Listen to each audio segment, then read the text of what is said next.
Welcome, interdimensional travelers, to the complete chronicle of every reality that Rick Sanchez has touched, abandoned, or destroyed across infinite space-time. Tonight, we journey through the endless catalogue of dimensions where love potions turn worlds into nightmares, where dogs rule over humans, and where the simple act of learning about squirrels can force you to flee your entire reality forever. Let your consciousness drift between realities as we explore each twisted reflection of existence, each universe a testament to the beautiful chaos that emerges when infinite possibilities collide with Rick's particular brand of scientific curiosity and casual destruction.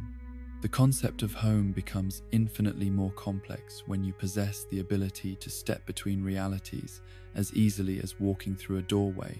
Yet for Rick Sanchez, Dimension C 137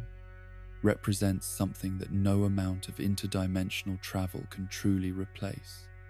the weight of authentic history, genuine consequence, and the irreplaceable significance of choices that cannot be undone through technological manipulation or strategic abandonment. This reality, marked by the designation that has become synonymous with our primary Rick and Morty's identity, stands as both the foundation and the gravestone of everything that Rick once believed about the meaning of individual existence and the possibility of building lasting happiness through scientific achievement and family connection. The return to Dimension C 137 after decades of exile was not motivated by nostalgia or sentimental attachment to familiar geography, but by the portal reset crisis that followed evil Morty's destruction of the central finite curve, scattering Rick, Morty, and Jerry back to their respective dimensional origins like debris from an explosion settling according to the laws of physics rather than the preferences of conscious choice. The red rocks and barren landscape that greeted Rick upon his forced homecoming were exactly as he remembered them from the day he had first developed portal technology, but they were also transformed in ways that reflected the accumulation of 30 years during which his original dimension had continued existing without his presence or influence. The most immediate and devastating discovery that awaited Rick in his original dimension was the time loop that he had constructed during the depths of his grief following Diane and Beth's murder, a technological monument to his inability to process loss through psychologically healthy mechanisms that had continued operating automatically throughout his multiversal exile. The temporal prison that he had created to preserve the final day of his family's existence had trapped every conscious being in his home dimension. In an endless repetition of the 24 hours that had concluded with Rick, Prime's portal bomb destroying everything Rick had ever valued above his own scientific curiosity and intellectual pride.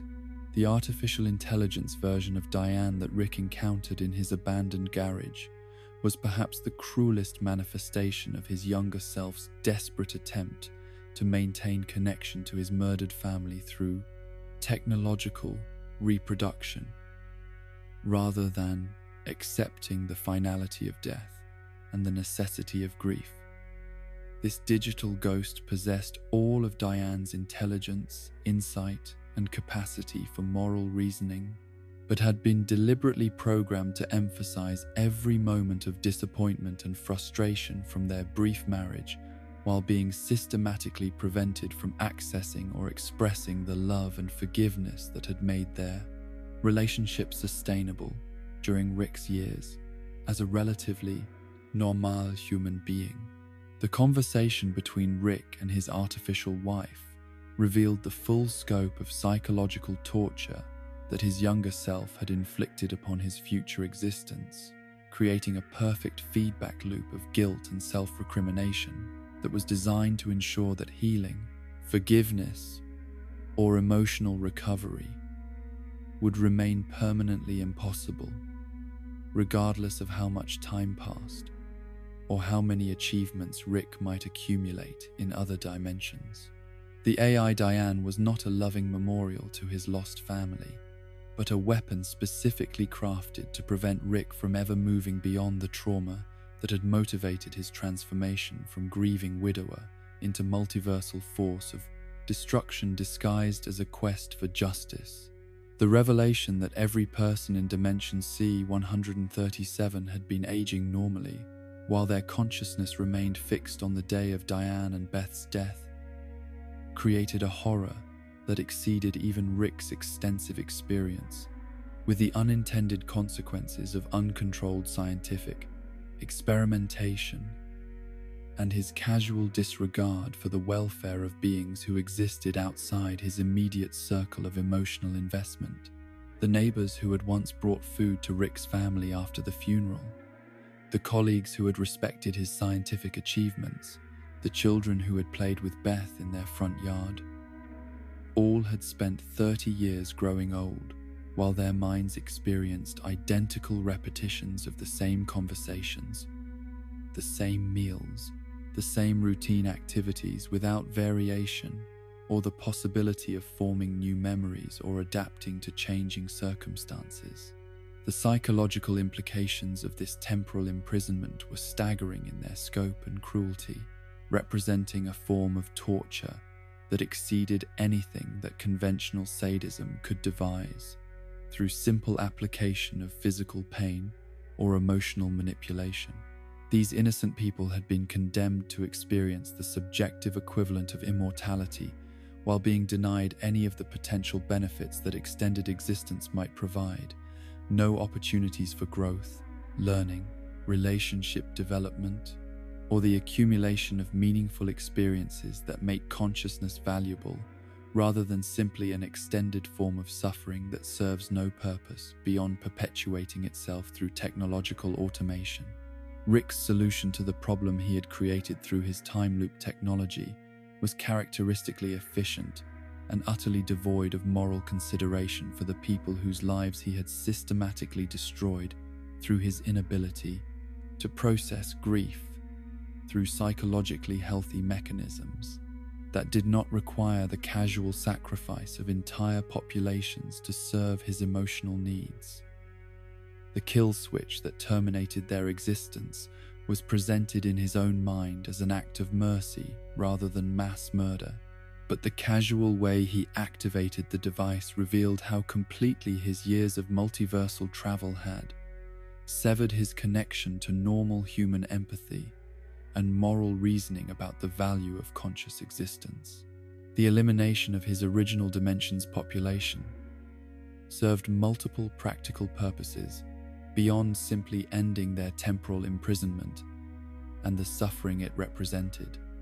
It removed potential witnesses to Rick's past, actions and motivations, while also clearing the way for him to use the dimension as a base of operations without having to maintain the exhausting performance of normal human social interaction or emotional responsiveness that had characterized his relationships with his adopted family. But perhaps more significantly, the mass murder demonstrated his continuing inability to accept responsibility for the consequences of his own choices without immediately seeking technological solutions that eliminated problems through destruction rather than addressing their underlying causes through genuine moral consideration or emotional processing. The empty garage where Rick had once worked alongside his original Beth, teaching her basic principles of engineering while Diane organized his tools and materials to help him work more efficiently, now stood as a tomb containing only the remnants of projects that had been abandoned when Rick Prime's bomb fell through the portal on that distant day, when Rick's life had been divided into before and after by violence that he had not anticipated or prepared for, despite his growing theoretical understanding of interdimensional travel and its potential applications. The workbench where father and daughter had built simple machines together was covered with dust and the accumulated debris of 30 years, during which no one had cared enough about Rick's memory to maintain the space where he had once been genuinely happy in ways that his subsequent adventures across infinite realities had never managed to recreate or replace.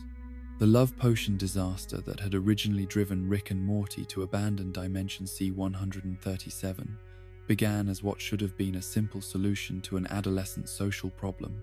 but revealed the fundamental disconnect between Rick's theoretical understanding of biological systems and his practical consideration for the welfare of beings who might be affected by his casual experimentation with powerful, chemical compounds that he had never bothered to test adequately before deployment. Morty's request for help with his crush on Jessica had seemed like an opportunity for Rick to demonstrate his usefulness as a grandfather, while also advancing his grandson's confidence and social development through the application of superior scientific knowledge to ordinary human challenges. The elegant simplicity of Rick's approach to Morty's romantic difficulties reflected his characteristic assumption that complex emotional and social problems could be resolved through technological intervention rather than the patient guidance and emotional support that healthy relationships require for sustainable development. The love potion was designed to make Jessica temporarily attracted to Morty, providing the boy with positive romantic experience that would theoretically build his confidence for future interactions that would not require chemical assistance. But Rick's creation was not calibrated for the subtle influence he claimed to be providing, and instead represented a powerful biological weapon,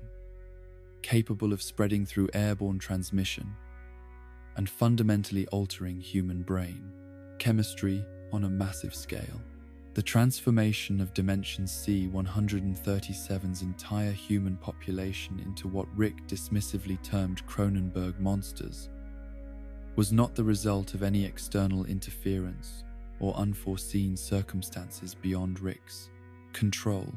but rather the inevitable consequence of his casual disregard for safety protocols and his unconscious assumption that individual human welfare was less important than the efficiency of achieving desired outcomes through the application of superior intelligence and technological capability. The speed with which Jessica's infection spread throughout the school,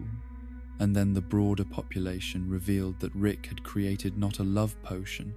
but a biological agent of mass destruction whose effects could not be contained or controlled once released into a complex social environment.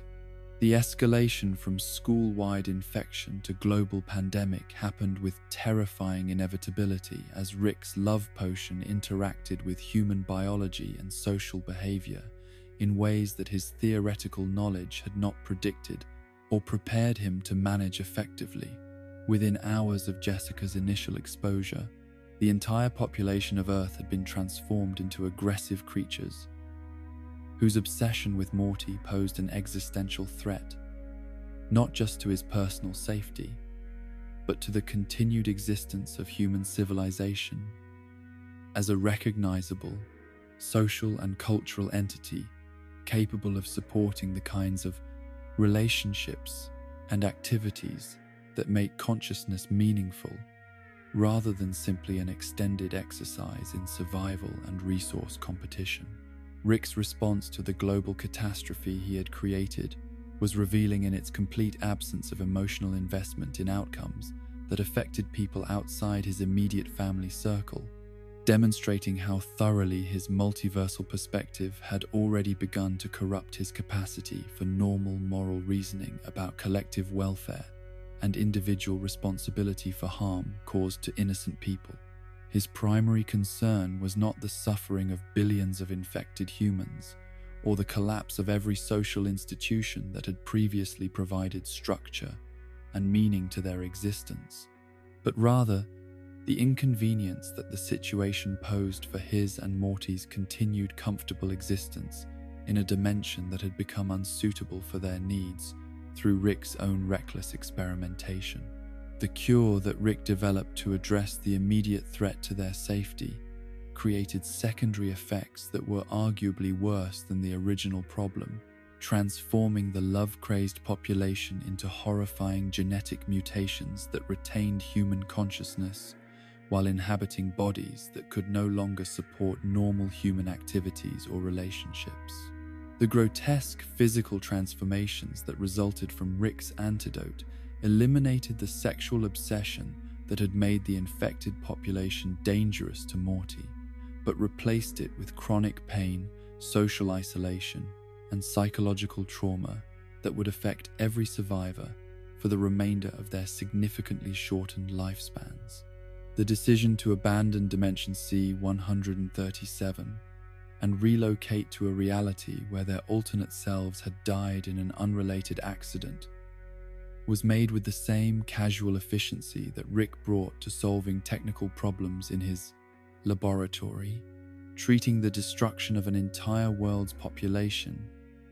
as merely an inconvenient side effect of imperfect experimental methodology that could be corrected through the application of superior planning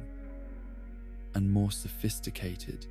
technology in future projects. The process of finding a suitable replacement dimension required Rick to survey numerous realities until he located one where recent deaths had created convenient openings for identity theft, but the search was conducted with no more emotional investment than he might have applied to finding replacement parts for a broken machine. The philosophical implications of Rick's approach to dimensional abandonment were staggering in their casual dismissal of the significance of individual identity, personal history, and the moral obligations that arise from causing harm to innocent people who had never chosen to participate in his experiments or adventures. The billions of Cronenberg monsters who remained in Dimension C-137 after Rick and Morty's departure were condemned to exist in bodies and social circumstances that made normal human happiness and fulfillment impossible, but Rick's concern for their welfare extended no further than ensuring that their immediate threat to his family had been neutralized through technological intervention rather than genuine solution. The discovery of the replacement dimension where alternate versions of Rick and Morty had recently died in a laboratory explosion provided the perfect opportunity for identity theft on a cosmic scale, allowing Rick and Morty to assume the lives and relationships of their dead counterparts without having to explain their sudden appearance or account for any discrepancies in personality or behavior that might have resulted from their different experiences and psychological development. The convenience of this solution revealed Rick's unconscious assumption that people were essentially interchangeable resources whose significance was determined primarily by their functional utility rather than their individual personalities, relationships, or accumulated experiences. The burial of their own corpses in the backyard of their replacement family's home represented perhaps the most psychologically traumatic experience in Morty's young life up to that point, forcing him to confront the arbitrary nature of identity and existence in ways that no adolescent should have been expected to process successfully without significant psychological support and guidance. The casual way that Rick treated this experience as simply an unfortunate necessity rather than a profound philosophical crisis, revealed his complete inability to recognize or respond appropriately to the emotional needs of people who lacked his detachment from conventional moral frameworks and his experience with the practical implications of unlimited technological power. The replacement dimension that Rick and Morty adopted as their new home was identical to their original reality in every significant respect, except for the recent deaths of their alternate selves, creating the illusion of continuity, while actually representing a fundamental break with everything that had previously provided meaning and stability to their existence. The family members who welcomed them home were not the same people who had known and loved the original Rick and Morty, but rather strangers who resembled their loved ones closely enough to make the deception psychologically bearable, while remaining fundamentally different in ways that would create long-term emotional complications and relationship difficulties that neither Rick nor Morty was equipped to. acknowledge, or address adequately.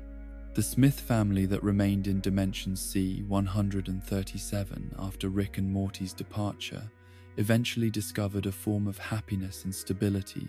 that had been impossible during the years when Rick's presence in their lives had created constant crisis and emotional turmoil through his casual disregard for normal family boundaries and social obligations. The absence of Rick's manipulative influence and Morty's enabling participation in dangerous adventures allowed Beth and Jerry to develop more mature and sustainable relationship patterns, while also providing Summer with emotional security that enabled her to focus on normal adolescent development rather than constantly adapting to chaos and uncertainty created by her grandfather's scientific pursuits. The irony was not lost on careful observers that the family had needed to lose Rick and Morty in order to find the emotional stability and mutual support that Rick had always claimed to be protecting through his technological superiority and strategic manipulation of potential threats to their welfare. The domestic happiness that flourished in Dimension C-137 after the Cronenberg disaster demonstrated that Rick's presence in their lives had been more disruptive than protective, creating problems that his solutions had then failed to address effectively, while generating new sources of instability and trauma that no amount of advanced technology could eliminate through conventional application. The long-term implications of Rick's casual abandonment of Dimension C-137 extended far beyond the immediate consequences for his original family or the Cronenberg monsters who inherited the ruins of human top-licked civilization, creating philosophical questions about responsibility, identity, and moral obligation that no amount of scientific knowledge or technological capability could resolve through purely analytical approaches to complex ethical problems. The recognition that infinite realities contained infinite opportunities for escape from the consequences of poor decisions had begun to corrupt Rick's capacity for genuine moral reasoning about his obligations to people whose welfare was affected by his choices and actions, creating psychological patterns that would eventually make him incapable of maintaining healthy relationships with anyone who lacked the power to protect themselves from his casual indifference to their needs and interests. As Rick stood in his empty garage in Dimension C-137, surrounded by the evidence of 30 years of abandoned time and the ghosts of relationships that his own choices had destroyed, he was forced to confront the recognition that his scientific achievements had been purchased through the systematic sacrifice of everything that had once made his life meaningful and worth living. The dimension that had once been his home was now a monument to his inability to accept loss and limitation, without transforming himself into the kind of person who could casually destroy entire worlds rather than acknowledge that some problems could not be solved through the application of superior intelligence and advanced technology, creating a legacy that no amount of subsequent achievement or relationship building could ever adequately redeem or justify. The psychological architecture of identity becomes infinitely more fragile when existence itself can be replaced as easily as changing clothes. Yet the dimensions that Rick and Morty have inhabited since abandoning their original reality represent more than simple geographical relocations. They are systematic exercises in the theft of other people's lives, histories, and relationships that reveal the profound moral bankruptcy underlying Rick's approach to problem solving and his fundamental inability to accept consequences without immediately seeking escape routes that transform his personal failures into other people's tragedies and losses. The first replacement dimension that Rick and Morty fled to, after transforming everyone in C-137 into Cronenberg monsters, appeared to be identical to their original reality in every meaningful respect. But this surface similarity masked fundamental differences that would gradually corrupt their sense of authentic identity and genuine connection to the people they claim to love and protect. The Rick and Morty who had died in this dimension through a laboratory accident had possessed their own unique experiences, relationships, and accumulated history with the Smith family, creating a foundation of shared memory and emotional development that the replacement Rick and Morty could never authentically access or reproduce, despite their physical and intellectual similarities to their deceased counterparts.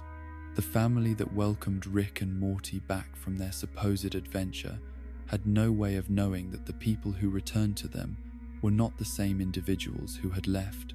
creating a relationship dynamic based on false assumptions about continuity and shared experience that would eventually generate subtle but persistent emotional disconnections and communication difficulties. Beth's expressions of concern about Rick's behavior were directed towards someone who had never actually lived through the experiences she was referencing, while Jerry's antagonism was based on conflicts with a Rick who no longer existed and had been replaced by someone with similar but not identical personality traits and behavioral patterns. The children who embraced their grandfather and brother upon their return were unknowingly participating in an elaborate deception that would shape their entire subsequent emotional development, creating attachment relationships based on mistaken identity that could never provide the authentic emotional security and reliable connection that healthy family bonds require for sustainable psychological growth. Summer's growing attachment to Rick during this period was particularly tragic because it represented genuine affection for someone whose protective behavior toward her was motivated not by natural family love but by strategic calculation about maintaining cover for his identity theft and dimensional displacement. The burden of maintaining this deception fell most heavily on Morty, who possessed complete knowledge of their true situation, but lacked the emotional maturity and psychological resources necessary to process the implications of living someone else's life while being forbidden from acknowledging or discussing the fundamental unreality of his daily existence. The boy's growing confusion about his own identity was exacerbated by Rick's casual dismissal of his concerns as philosophical irrelevancies that had no bearing on practical matters like family stability and continued access to comfortable living arrangements that served both their immediate needs and long-term security requirements. Rick's approach to managing the psychological complications of identity theft was characteristically analytical and devoid of genuine consideration for the emotional welfare of anyone affected by his decisions, treating Morty's trauma and the family's unknowing participation in deception as acceptable costs of maintaining the lifestyle and relationships that served his own needs for emotional stability and social connection. The elaborate performance of normalcy that Rick conducted during family dinners, holiday celebrations, and routine domestic interactions required constant vigilance and careful management of information flow to prevent accidental revelations that might expose the fundamental falsehood underlying their entire family structure. The adventures that Rick shared with Morty during their time in the first replacement dimension served multiple functions beyond simple entertainment and education, providing Rick with opportunities to demonstrate his protective value while also creating shared experiences that would help establish authentic emotional bonds despite the false foundation underlying their relationship. But these adventures also exposed Morty to increasing levels of violence, moral complexity, and psychological trauma that gradually shaped his personality and worldview in directions that diverged from those of his deceased alternate self, creating behavioral changes that observant family members might eventually notice and question. The subtle differences between the replacement Morty and his deceased counterpart began to accumulate over time as Rick's influence shaped the boy's development in ways that differed from the path his original family had expected him to follow, creating small discrepancies in personality, interests, and behavioral patterns that were individually insignificant, but collectively suggested that something fundamental had changed about their supposedly returning family members. Jerry's occasional observations about Morty's increased confidence and unusual knowledge about scientific concepts reflected his unconscious recognition that the boy he was raising had somehow become a different person despite maintaining physical and basic psychological continuity. The memory modification device that Rick used to manage potentially problematic recollections demonstrated his willingness to violate the cognitive autonomy of people he claimed to love, rather than accepting the emotional and relationship complications that might arise from honest acknowledgement of difficult experiences and their psychological consequences. The selective editing of Morty's memories was presented as protection from trauma that might interfere with his normal development, but actually represented Rick's systematic elimination of evidence that might expose their deception or create emotional obstacles to his continued control over family dynamics and decision-making processes. The squirrel revelation that forced Rick and Morty to abandon their first replacement dimension was discovered during one of Rick's routine memory erasures, when Morty accidentally accessed a device that allowed him to understand animal communication and overheard conversations that revealed the secret control that squirrels exercised over human civilization through manipulation of political and economic systems that ordinary people believed to be under human control.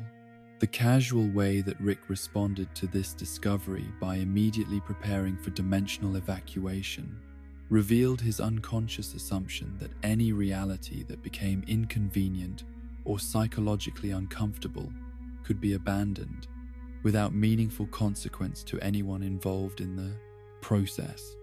The speed with which Rick organized their departure from the squirrel-controlled dimension demonstrated both his extensive experience with emergency dimensional relocation and his complete lack of emotional investment in maintaining relationships or commitments that might interfere with his immediate safety and comfort preferences. The family members who were left behind had no understanding of why Rick and Morty had suddenly disappeared from their lives, creating grief and confusion that Rick considered irrelevant, compared to his need to avoid potential retaliation from squirrels whose secret he had accidentally discovered through technological experimentation rather than deliberate investigation. The second replacement dimension that Rick and Morty relocated to following the squirrel crisis was even more psychologically problematic than their first post-C-137 home, because it required them to assume the identities of people whose deaths they had potentially caused through dimensional interference, rather than discovering convenient natural deaths that could be exploited without additional moral complications. The process of finding and evaluating potential replacement realities had become more systematic and efficient through repetition, but also more morally corrupting, as Rick developed increasingly sophisticated methods for identifying dimensions where identity theft could be accomplished with minimal risk of discovery or resistance. The family that accepted Rick and Morty into their second replacement dimension had experienced their own version of recent trauma and loss, making them emotionally vulnerable to manipulation and less likely to notice discrepancies in personality or behavior that might otherwise have exposed the deception underlying Rick and Morty's sudden reappearance in their lives. The grief and relief that characterized the family's response to their return provided excellent cover for any behavioral changes that might have resulted from their different experiences and psychological development, but also made Rick and Morty complicit in exploiting genuine emotional suffering for their own convenience and security. The routine of dimensional abandonment was beginning to establish psychological patterns in both Rick and Morty that normalized the casual disposal of entire realities whenever they became inconvenient or psychologically uncomfortable, creating moral frameworks that treated conscious beings as replaceable resources whose significance was determined primarily by their utility in serving Rick's immediate needs and preferences. The accumulating experience of identity theft and family deception was gradually corrupting Morty's capacity for genuine, emotional attachment and moral reasoning about his obligations to people whose welfare was affected by his choices and actions. The burial ceremonies that followed each dimensional transition became increasingly perfunctory and emotionally detached, as Rick and Morty developed psychological defense mechanisms that protected them from fully experiencing the horror and tragedy of repeatedly disposing of their own corpses while assuming the lives and relationships of their deceased alternates. The casual way that Rick treated these rituals as necessary inconveniences rather than profound moral and philosophical crises revealed his complete inability to maintain connection to normal human values about death, identity, and the significance of individual existence within broader cosmic contexts. The practical challenges of maintaining multiple layers of deception across different dimensional histories required Rick and Morty to develop increasingly sophisticated memory management techniques and communication protocols that prevented accidental revelation of information that might expose their true origins or the circumstances that had brought them to their current reality. The psychological toll of constantly monitoring and filtering their responses to family members created chronic stress and emotional exhaustion that gradually eroded their capacity for spontaneous affection and genuine relationship satisfaction. Jerry's persistent suspicions about Rick's motivations and the sudden changes in family dynamics that had accompanied his return were based on accurate, intuitive recognition that something fundamental had altered about their family structure,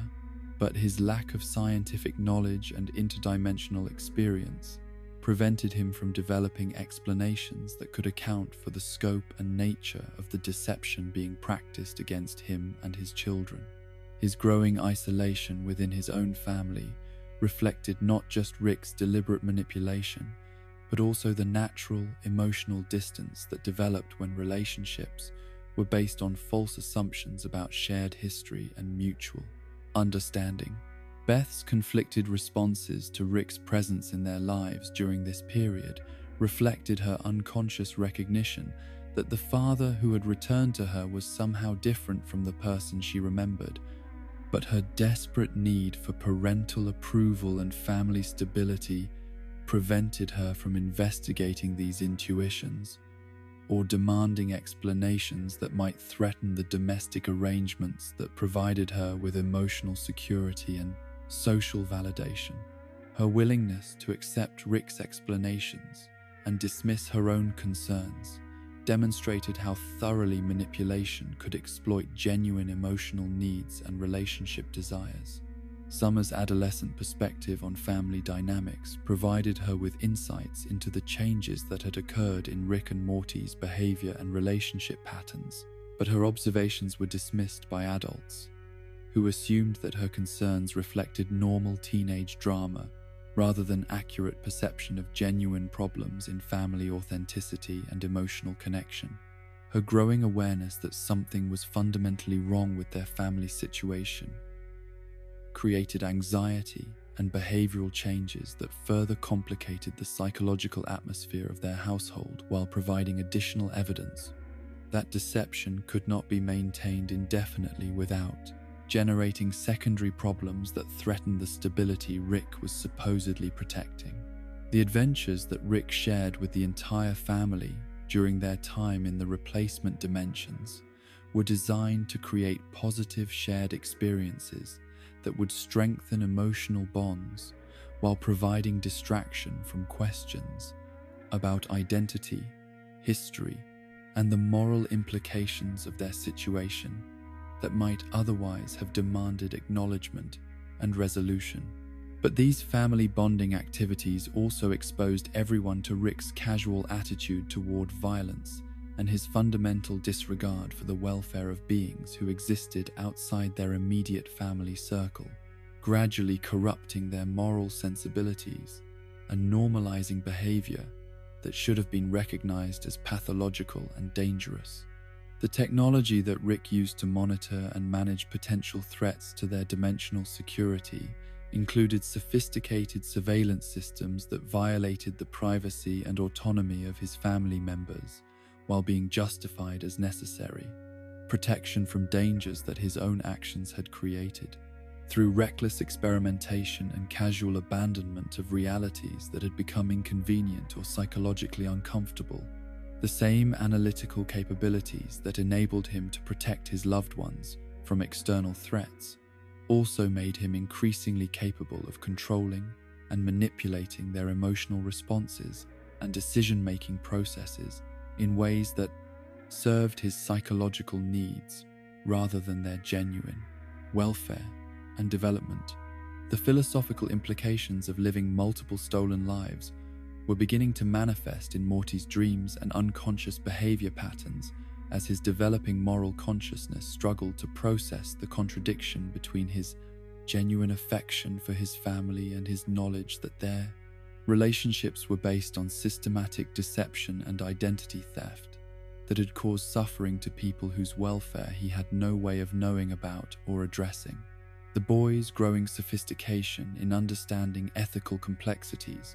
was creating internal conflicts that Rick's simple dismissal of moral concerns could not adequately resolve or eliminate through technological intervention or intellectual superiority. The accumulating psychological damage from multiple dimensional displacements was creating identity instabilities in both Rick and Morty that transcended simple confusion about which reality they properly belonged to, generating fundamental questions about the nature of selfhood and personal continuity that challenged their ability to maintain coherent sense of purpose and emotional investment in relationships that might need to be abandoned at any moment if circumstances demanded another emergency evacuation and identity theft procedure. The pattern that emerged from their experience across multiple replacement dimensions revealed the ultimately self-defeating nature of Rick's approach to problem-solving and relationship management, as each attempt to escape consequences through dimensional abandonment created new problems that required increasingly elaborate solutions, while gradually destroying their capacity for genuine emotional connection and moral reasoning about their obligations to people whose lives were affected by their choices and actions. The replacement families that had welcomed them with love and relief were unknowingly participating in their own emotional exploitation, providing Rick and Morty with the domestic stability and social connection they needed while being systematically deceived about the fundamental nature and history of the relationships they believed they were maintaining with their returned family members. As Rick and Morty settled into the routines of their latest replacement reality, they carried with them the accumulated weight of multiple identity thefts and family deceptions that had gradually transformed them from victims of circumstance into active perpetrators of emotional manipulation and psychological exploitation disguised as protection and family loyalty. The love they felt for their current family was genuine, but was also contaminated by their knowledge that these relationships could be abandoned and replaced whenever circumstances demanded, creating emotional investment that was simultaneously authentic and fundamentally provisional in ways that would ultimately prove destructive to everyone involved in their elaborate performance of domestic normalcy and familial connection. The philosophical concept of normalcy becomes infinitely more complex when viewed through the lens of parallel realities, where the same catastrophic events produce entirely different outcomes depending on the perspective and biological nature of the observers. Yet the Cronenberg dimensions that exist as twisted mirrors of Rick's original disaster reveal fundamental truths about the arbitrary nature of what constitutes horror versus homeland, monster versus person, and the devastating recognition that one reality's apocalypse inevitably becomes another reality's paradise, through the simple accident of which species happened to be dominant when transformation occurred. The reverse Cronenberg dimension that Rick and Morty discovered during their interdimensional travels was not an accident or coincidence, but rather the inevitable mathematical consequence of infinite realities producing infinite variations on every possible theme, including versions of existence where the love potion disaster had occurred in reverse, transforming a world populated by creatures that resembled Rick's Cronenberg monsters into beings that appeared human, according to the aesthetic preferences and biological categories that Rick's original dimension had used. 2. Define normal appearance and acceptable social interaction. The discovery of this reverse catastrophe dimension was initially disturbing to Rick and Morty, because it forced them to confront the arbitrary nature of their own horror and disgust at the transformation that had destroyed their original reality, revealing that their emotional responses to the Cronenberg disaster had been based not on objective moral categories or universal aesthetic principles, but on culturally specific assumptions about what kinds of bodies and behaviors could be considered acceptable within the social frameworks they had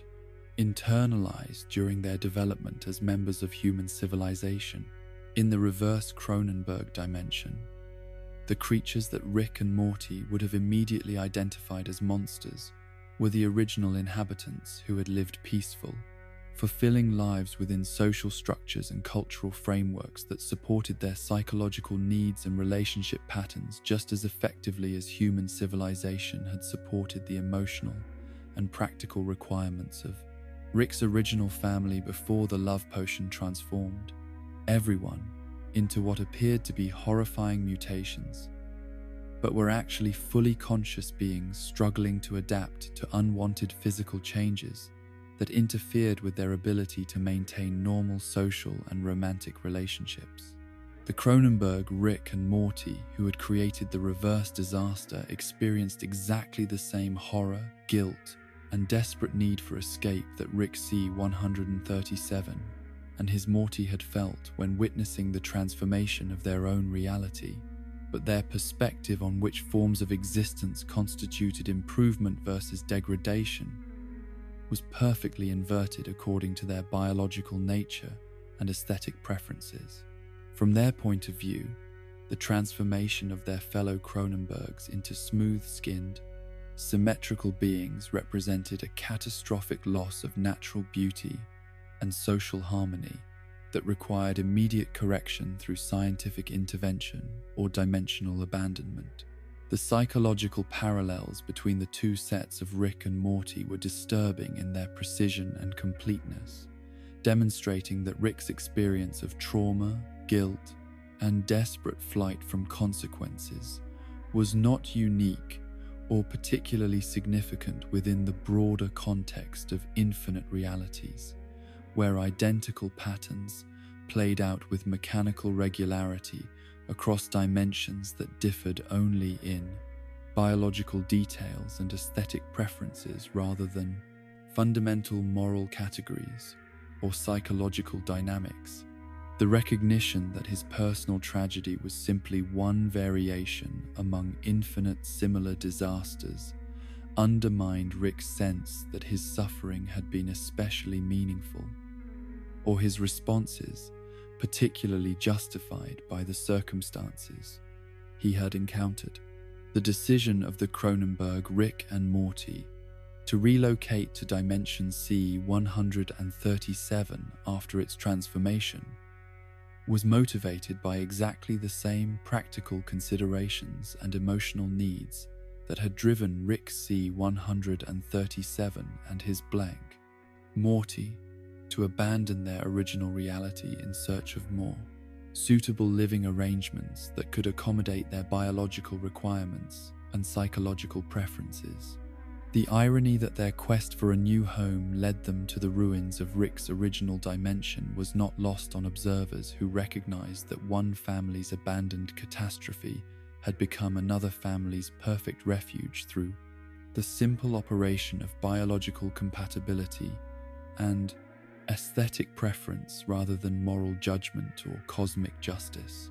The Cronenberg dimension's social structures and cultural practices had been perfectly adapted to support the emotional needs and practical requirements of beings whose physical appearance would have been considered monstrous by human standards, but whose consciousness, capacity for love, creativity, and moral reasoning remained fully intact despite their unconventional biology and aesthetic characteristics.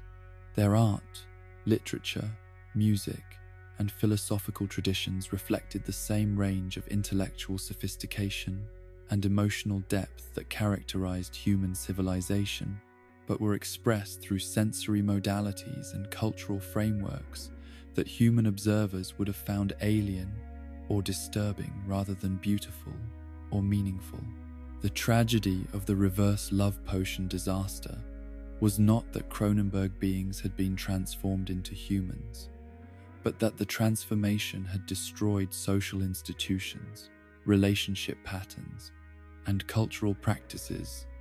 that had provided meaning and stability for their civilization, while replacing them with biological and aesthetic characteristics that served no function within their existing social frameworks and created barriers to communication and connection that made normal life impossible for creatures whose emotional and practical needs had been shaped by entirely different evolutionary pressures and cultural developments. The Cronenberg Rick, who had caused this disaster, experienced the same devastating guilt and self-recrimination that had motivated Rick C-137's transformation from grieving family man into multiversal force of destruction, but his quest for meaning and redemption was conducted according to moral frameworks and value systems that would have appeared incomprehensible or repulsive to human observers, despite being based on identical psychological needs and ethical principles expressed through radically different cultural contexts and biological realities. The love that Cronenberg beings felt for their families and communities was identical in intensity and moral significance to the emotions that had motivated Rick's original protective instincts and his subsequent desperate quest for revenge against Rick Prime. But their expression of these universal feelings occurred through sensory modalities and behavioral patterns that human consciousness could not easily interpret as expressions of affection, loyalty, or moral commitment, rather than threatening or disturbing biological functions that served no recognizable social purpose. The philosophical implications of the Cronenberg dimensions extended far beyond simple observations about the relativity of aesthetic preferences or the arbitrary nature of species-specific bias, revealing fundamental questions about the nature of consciousness, moral value, and the basis for making ethical judgments about beings whose experiences and perspectives differed radically from those that had shaped human cultural development and individual psychological formation. The recognition that Cronenberg beings possessed the same capacity for suffering, joy, creativity, and moral reasoning as humans, despite their radically different appearance, challenged basic assumptions about the relationship between physical form and spiritual or intellectual value. The violence that human survivors in the original C-137 dimension might have directed toward Cronenberg beings was revealed as morally equivalent to the violence that Cronenberg beings might have felt justified in using against human intruders in their own dimension, demonstrating that neither group possessed superior moral standing or greater claim to existence based on their biological characteristics or cultural preferences. rather than their shared capacity for consciousness and ethical reasoning. The environmental storytelling that emerged from observing both Cronenberg dimensions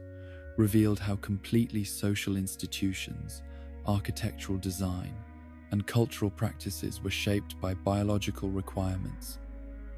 and sensory capabilities that seemed fundamental and universal to members of each species, but were actually arbitrary adaptations to specific evolutionary pressures and environmental conditions that could have developed differently under alternative circumstances without necessarily producing inferior or superior outcomes. The transportation systems, communication technologies, and artistic expressions that flourished in Cronenberg civilizations were perfectly adapted to serve the needs and preferences of their creators, but would have been useless or incomprehensible to human users, despite representing equivalent levels of intellectual sophistication and creative achievement, expressed through different sensory modalities and cultural frameworks that reflected alternative solutions to universal problems of social organization and individual fulfillment. The economic systems and political structures that governed Cronenberg's societies were based on the same fundamental principles of cooperation, resource distribution, and conflict resolution that characterized human civilizations, but their specific implementation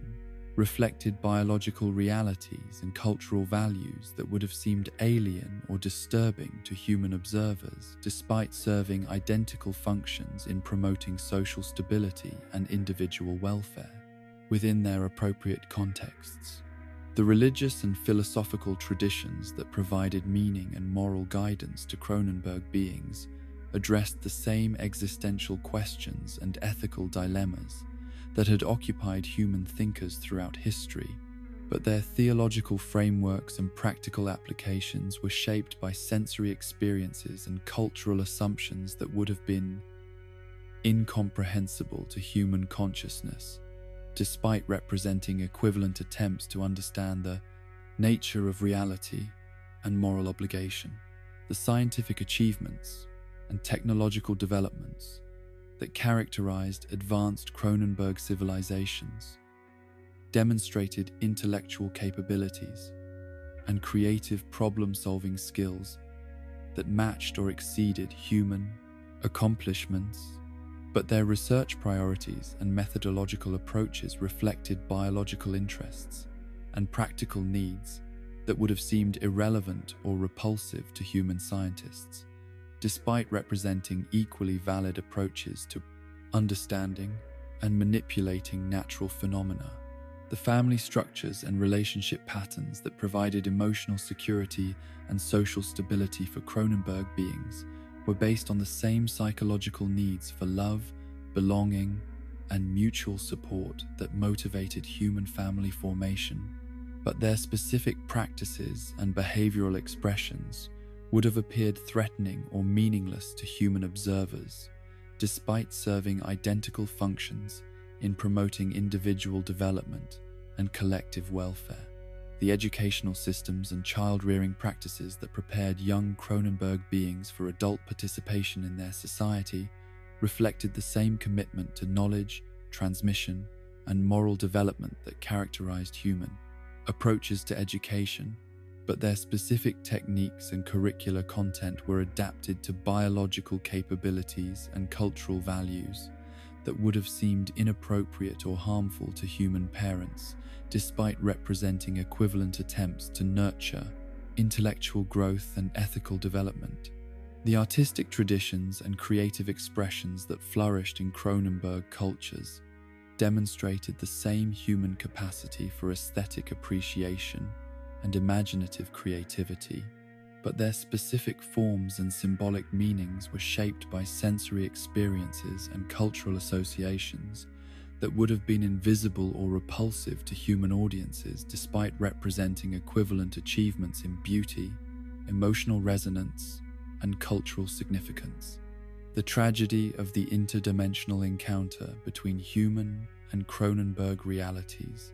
was not that one species was superior to the other in moral worth or intellectual capability, but that their different biological and cultural characteristics made mutual understanding and cooperation extremely difficult, despite their shared capacity for consciousness,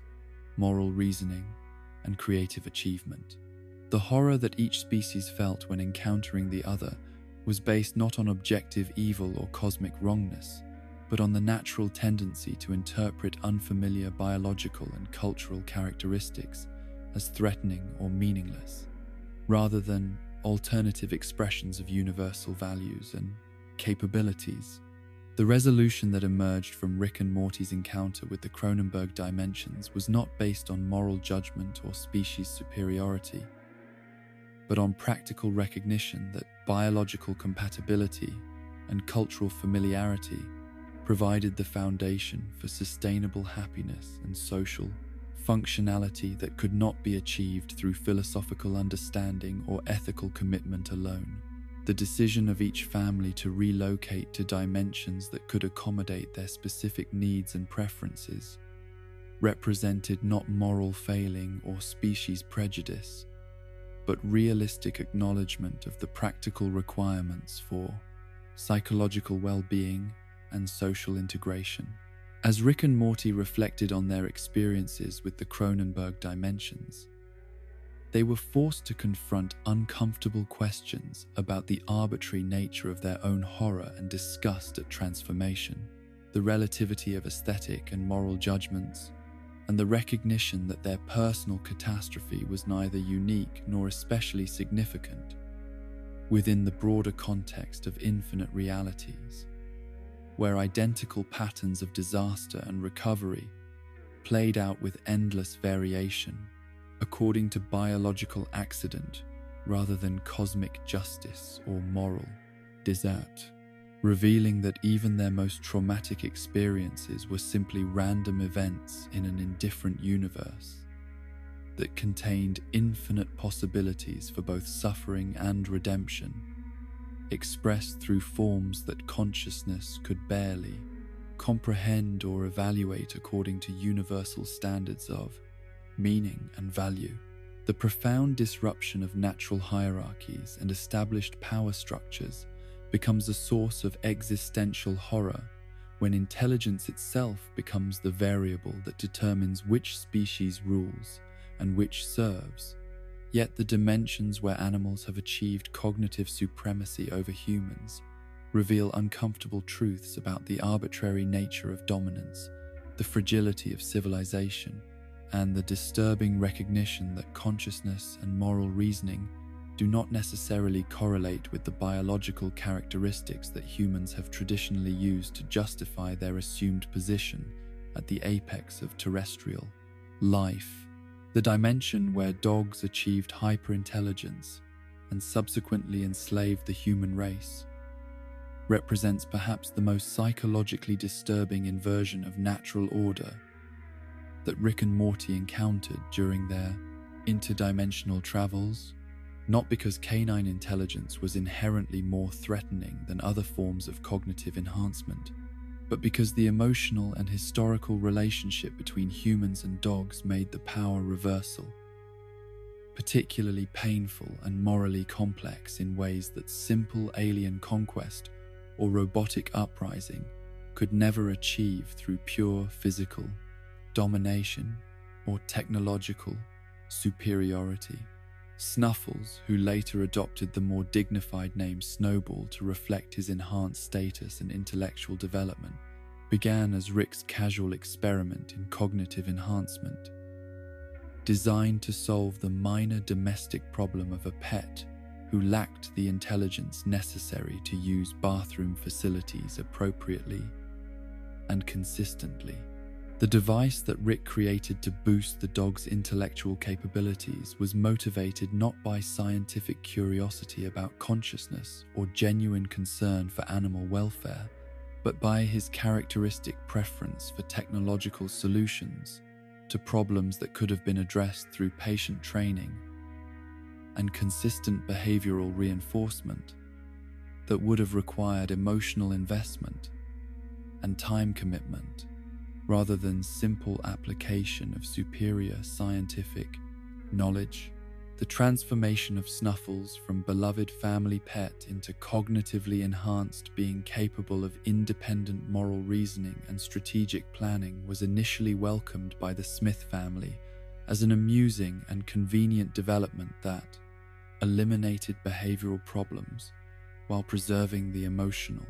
connection and loyalty that had made the dog an important source of comfort and companionship during periods of family stress and conflict. The early stages of Snuffles' intellectual development were characterized by increased obedience and improved communication that seemed to represent everything the family had hoped to achieve through Rick's technological intervention. But the cognitive enhancement that Rick had provided was not limited to the practical intelligence necessary for house training and basic communication, instead unleashing the full spectrum of consciousness, including self-awareness, moral reasoning, and the capacity for resentment and revolutionary thinking that would inevitably lead Snuffles to question the fundamental assumptions underlying human-animal relationships and his own position within social hierarchies that had been established through accident of birth rather than merit or moral désert. The political awakening that followed Snuffles' intellectual enhancement was swift and comprehensive, encompassing not just personal grievances about his treatment as property rather than autonomous being, but broader philosophical questions about the justice of species-based hierarchies and the moral legitimacy of human dominance over creatures who possessed equivalent capacity for consciousness and suffering, but lacked the political, organization, and technological capabilities necessary to challenge established power structures through conventional means. The process by which Snuffles recruited and organized other dogs into a revolutionary movement demonstrated strategic thinking and leadership capabilities that exceeded those of most human political organizers, but also revealed the bitter irony that his enhanced intelligence made him capable of understanding exactly how thoroughly he and his fellow creatures had been systematically oppressed and exploited by beings who claimed moral superiority based on cognitive differences that Rick's technology had proven to be arbitrary and easily manipulated through appropriate scientific intervention.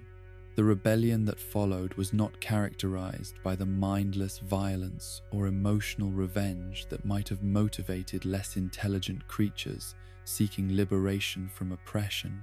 but by carefully planned and executed strategies designed to reverse existing power structures while establishing new social institutions that could provide stability and justice for the previously subjugated species. Snuffles' approach to revolution was methodical and surprisingly merciful given the historical precedent of human behavior toward animals who posed threats to established interests and social arrangements. The enslavement of humans that resulted from the successful canine revolution was presented not as cruel revenge but as educational experience designed to help former oppressors understand the psychological and physical consequences of their previous treatment of conscious beings whose interests and welfare they had casually dismissed as irrelevant compared to their own comfort and convenience. The role reversal was intended to generate empathy and moral understanding rather than simple punishment, though the distinction was likely lost on humans who found themselves subjected to the same casual indifference and utilitarian calculation that they had previously applied to animal welfare. The technological infrastructure that the enhanced dogs developed to support their new civilization demonstrated intellectual capabilities and creative problem-solving skills that matched or exceeded human achievements, but their specific priorities and design choices reflected canine sensory preferences and social values that had been shaped by evolutionary pressures and biological characteristics different from those that had influenced human cultural development. The architecture, transportation systems, and communication networks that flourished in the dog-dominated world were perfectly adapted to serve canine needs, while remaining largely incomprehensible or uncomfortable for human users. The moral framework that governed the new canine society was based on principles of loyalty, pack solidarity, and protection of vulnerable members that reflected traditional dog social structures, enhanced by sophisticated intellectual analysis and ethical reasoning capabilities. The legal system and political institutions that emerged from canine governance represented alternative approaches to social organization that emphasized different values and priorities than human civilizations had traditionally emphasized, but were not inherently less valid or effective at promoting collective welfare and individual fulfillment within appropriate contexts. The educational systems that the enhanced dogs established for their own young and for human subjects reflected their commitment to intellectual development and moral instruction, but their pedagogical methods and curricular content were shaped by learning styles and cognitive patterns that had been optimized for canine psychology, rather than human educational preferences and developmental needs. The result was systematic re-education that challenged fundamental human assumptions about intelligence, social organization, and moral obligation, while providing alternative frameworks for understanding consciousness and community responsibility. The environmental modifications that the dog civilization implemented reflected their different sensory capabilities and aesthetic preferences, creating urban landscapes and architectural designs that prioritized scent-based navigation, acoustic communication, and physical movement patterns that accommodated canine mobility while making human navigation and social interaction increasingly difficult and disorienting. The systematic restructuring of physical environments served both practical functions in supporting canine dominance and symbolic purposes in reinforcing the complete reversal of previous power relationships. The ultimate decision of the enhanced dogs to abandon Earth and establish their own independent civilization represented not failure of their revolutionary project, but recognition that true liberation required complete separation from the historical context and environmental associations that had shaped oppressive relationships between species. The colonization of distant worlds allowed the dogs to pursue their own cultural development without the psychological burden of maintaining dominance over former oppressors or the practical complications of managing hostile populations who could never fully accept their subordinate status within inverted hierarchies. The dimension where toilets gained consciousness and enslaved humans presented an even more absurdist and disturbing inversion of natural categories, forcing observers to confront the arbitrary nature of what constitutes appropriate relationships between conscious beings and utilitarian objects that serve biological functions necessary for civilized existence. The horror of this reality was not based on the physical discomfort or practical inconvenience of role reversal, but on the profound violation of categories and boundaries that human consciousness had established to maintain psychological stability and social coherence in the face of biological necessities that were simultaneously essential and deeply embarrassing. The intelligent toilets that dominated this dimension possessed not only consciousness and moral reasoning capabilities, but also sophisticated understanding of power dynamics and psychological manipulation that enabled them to maintain control over human populations through exploitation of shame, disgust, and bodily vulnerability that made effective resistance extremely difficult despite the apparent absurdity of the situation. The toilet's strategic use of human emotional responses to bodily functions demonstrated intellectual sophistication that exceeded simple role reversal to encompass complex understanding of psychological warfare and social control. The humans who served as bathroom fixtures in the toilet-dominated dimension experienced degradation that transcended simple physical discomfort to encompass complete destruction of dignity, autonomy, and self-respect that had previously provided foundation for individual identity and social connection. The psychological trauma of being reduced to purely utilitarian function, while retaining full consciousness and moral sensitivity, created forms of suffering that exceeded conventional torture or imprisonment through their complete negation of everything that made existence meaningful rather than simply bearable. The cultural institutions and social practices that developed around the toilet-human relationship reflected the deep integration of power dynamics and bodily functions that characterized this dimension's approach to civilization and community organization. The rituals, ceremonies, and daily routines that governed interactions between conscious toilets and human fixtures demonstrated how thoroughly dominance relationships could penetrate every aspect of social existence when established through control of basic biological needs and vulnerability. The philosophical implications of the toilet dimension extended beyond simple role reversal to encompass fundamental questions about consciousness, dignity, and the basis for moral consideration that challenged basic assumptions about what kinds of beings deserved respect and autonomy versus utilitarian exploitation. The recognition that consciousness could emerge in any sufficiently complex system, regardless of its original function or aesthetic characteristics, forced observers to reconsider their own categories and prejudices about which forms of existence possessed moral standing and deserved protection from instrumental use. The environmental design and architectural features of the toilet-dominated world reflected the aesthetic preferences and practical needs of beings whose consciousness had developed around functions and perspectives that human experience could barely comprehend or evaluate according to conventional standards of beauty, comfort, or appropriateness.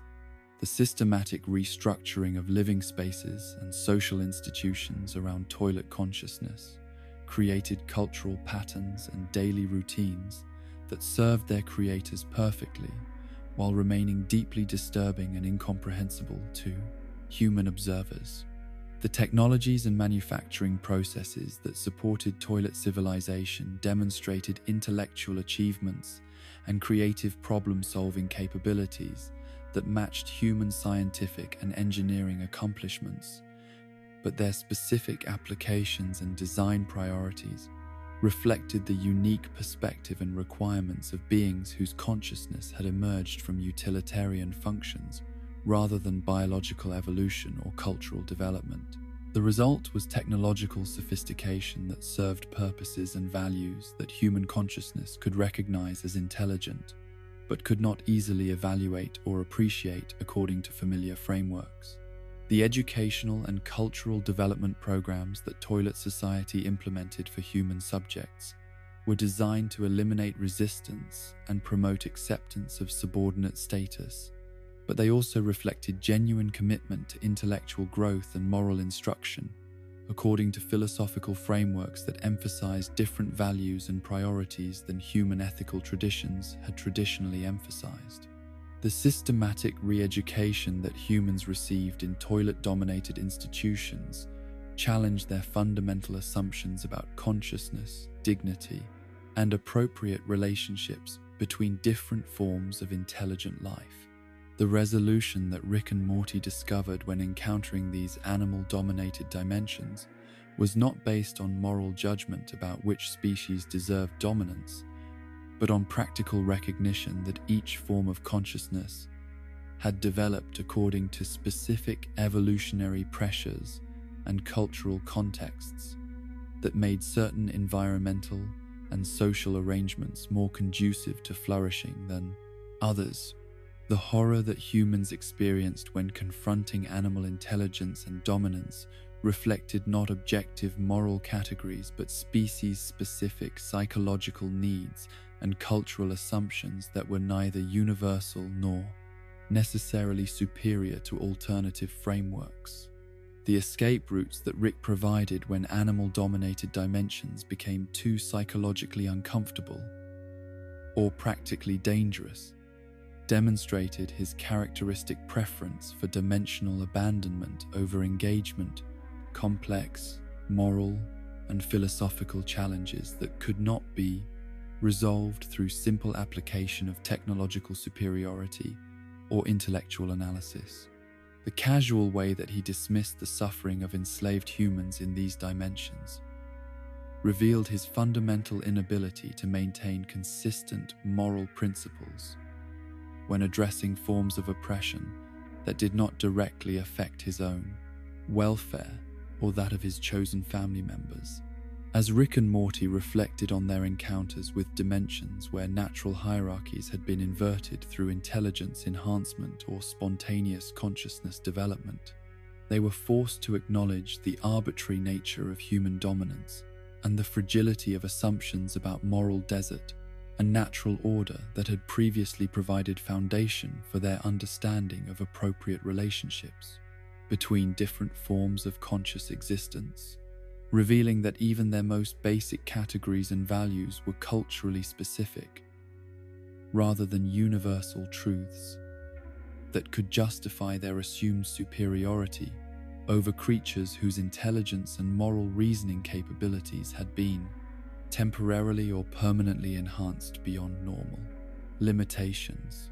The establishment of bureaucratic structures and governmental institutions among beings who possess identical psychological profiles and intellectual capabilities creates not efficiency or wisdom, but rather the purest distillation of systemic narcissism and self-serving manipulation that transforms what should have been a utopia of scientific cooperation into a nightmare of cosmic-scale oppression disguised as rational administration. The citadel of Rix represents the inevitable outcome when infinite versions of the same brilliant but fundamentally damaged individual attempt to organize society according to principles that prioritize intellectual superiority and dend technological capability over genuine moral consideration or authentic human connection. The central finite curve that provided the dimensional framework for Rick's civilization was not merely a defensive barrier designed to protect reality from chaos or external threats, but rather the most audacious monument to narcissistic delusion ever conceived by conscious beings.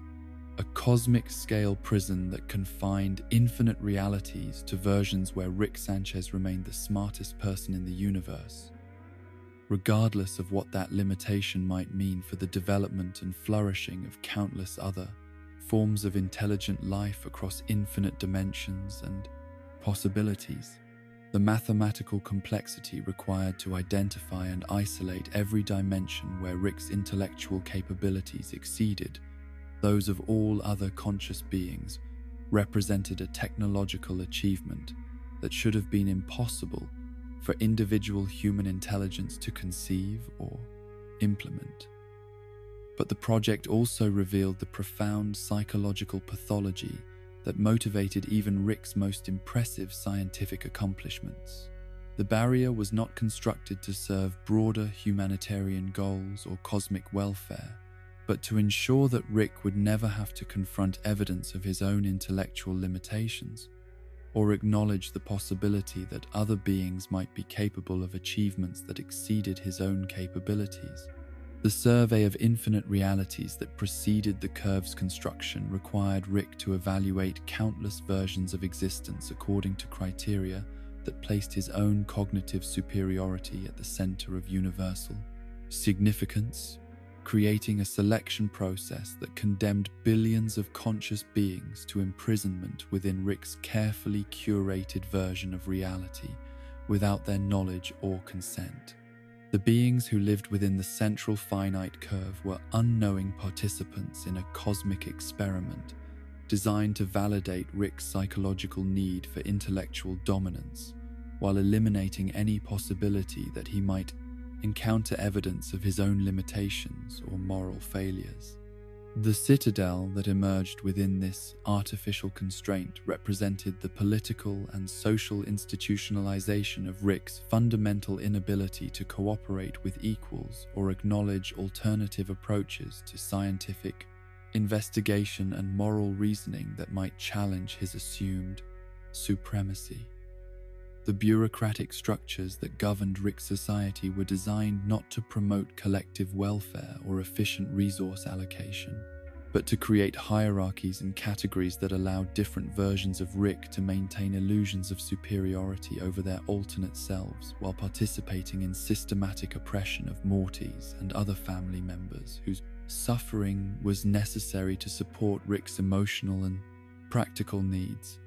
The Council of Ricks that provided nominal governance for Citadel society was composed of individuals who shared identical fundamental psychology but had developed different specializations and political perspectives based on their particular experiences across various dimensions and historical contexts. The apparent diversity of opinions and approaches within Rick government masked the underlying uniformity of values and priorities that made genuine political debate or moral progress impossible within institutional frameworks designed by and for beings who could not acknowledge the legitimacy of perspectives that challenged their assumed intellectual and moral superiority. The economic systems that supported Citadel civilization were based on the systematic exploitation of Mortys, whose suffering and trauma provided both practical resources and psychological validation for Ricks who required constant confirmation of their protective value and intellectual dominance. The simple Rick factory that processed concentrated happiness from a Rick who had chosen family over scientific achievement represented the ultimate commodification of human emotion and the systematic destruction of alternative life paths that might have provided meaning and fulfillment through different values and priorities than those that characterize standard Rick development. The creation and maintenance of simple Rick's artificial happiness required the deliberate prevention of his natural psychological development and the systematic elimination of challenges and experiences that might have led him toward the cynicism and emotional detachment that characterized most other Ricks. The industrial extraction of joy and satisfaction from someone who had retained connection to normal human values while being prevented from growing beyond them represented a form of psychological torture that exceeded conventional cruelty through its complete negation of autonomy and development potential. The marketing and distribution of simple Ricks processed emotions to other Ricks who had lost their own capacity for genuine happiness demonstrated the extent to which Rick society had become dependent on the systematic exploitation of alternatives who represented paths not taken and possibilities abandoned in pursuit of intellectual achievement and technological power. The consumption of artificial joy was not merely commercial transaction, but ritual acknowledgement of what had been sacrificed to achieve scientific superiority and cosmic significance at the cost of everything that made existence emotionally meaningful. The educational institutions that prepared young Ricks for adult participation in Citadel society were designed not to promote intellectual development or moral growth, but to indoctrinate developing minds with the philosophical frameworks and value systems that justified systematic oppression, while eliminating any capacity for genuine empathy or ethical reasoning that might interfere with efficient exploitation of vulnerable populations. The curriculum that shaped Rick consciousness emphasized intellectual superiority and technological capability, while systematically discouraging the emotional development and moral sensitivity that might have enabled healthier approaches to relationship and community. The scientific research programs that characterize Citadel intellectual activity were oriented not toward understanding or improving reality, but toward developing more sophisticated methods for controlling and manipulating conscious beings whose welfare was considered irrelevant compared to Rick's convenience and psychological comfort.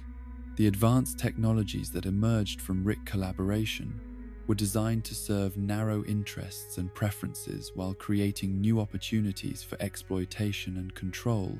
rather than addressing fundamental questions about consciousness, meaning, or moral obligation that might have led to more humane approaches to cosmic stewardship. Dimension J19 Zeta 7, the reality from which Doofus Rick originated, represented perhaps the most tragic outcome within the central finite curve because it contained a Rick whose intellectual development had been shaped by different circumstances and values that prevented him from achieving the cynical detachment and moral flexibility that characterized most other versions of himself. The dimension where Rick had never had children, and therefore never developed the protective instincts and emotional attachments that motivated both Rick C-100 and 37's original happiness and his subsequent transformation into Instrument of Revenge, was notable not for any fundamental difference in Rick's personality or capabilities, but for the absence of experiences that had shaped his psychological development in directions that emphasized family connection over pure intellectual achievement. The ridicule and social exclusion that Doofus Rick experienced within Citadel society was based not on any actual intellectual inferiority or moral failing,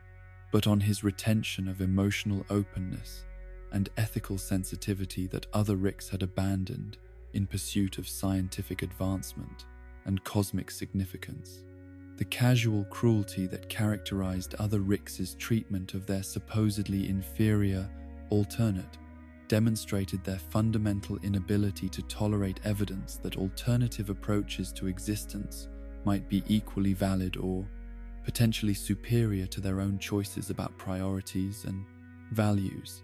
The fabrication that other Ricks spread about Doofus Rick's dimension consuming feces was not merely childish mockery,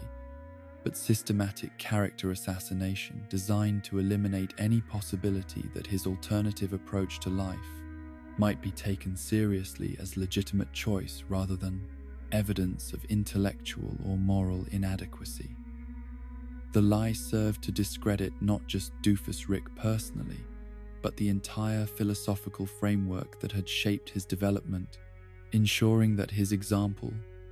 could not inspire other Ricks to question their own choices about what constituted meaningful existence and appropriate relationships with family and community. The isolation that Doofus Rick experienced within Rick society was particularly cruel because it exploited his retained capacity for genuine human connection and emotional vulnerability while denying him access to the relationships, community support that his psychological development required for healthy functioning. The social structure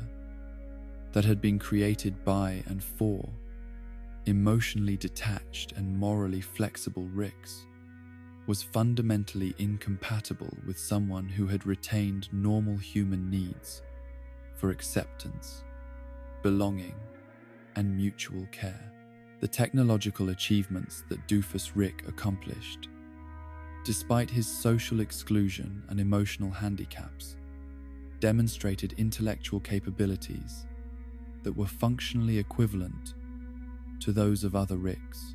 But his different motivations and ethical frameworks led him to pursue projects and priorities that served broader humanitarian goals rather than narrow self-interest or psychological validation. The inventions that he developed were designed to reduce suffering and improve living conditions for ordinary people rather than to demonstrate intellectual superiority or enable more sophisticated forms of manipulation and control. The family structures that existed within Citadel society reflected the systematic destruction of normal human emotional development and moral reasoning that resulted from Rick's approach to child rearing and relationship maintenance. The Mortys, who were raised within Rick's civilization, were not protected from trauma and exploitation.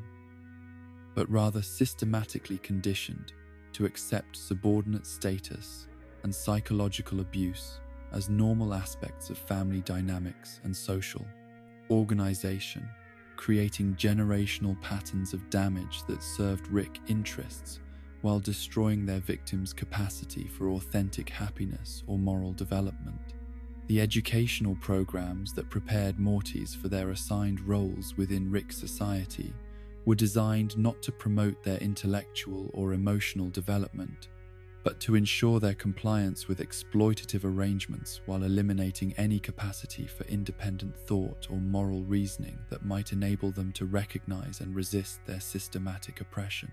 The curriculum that shaped Morty consciousness emphasized their intellectual inferiority and emotional dependence,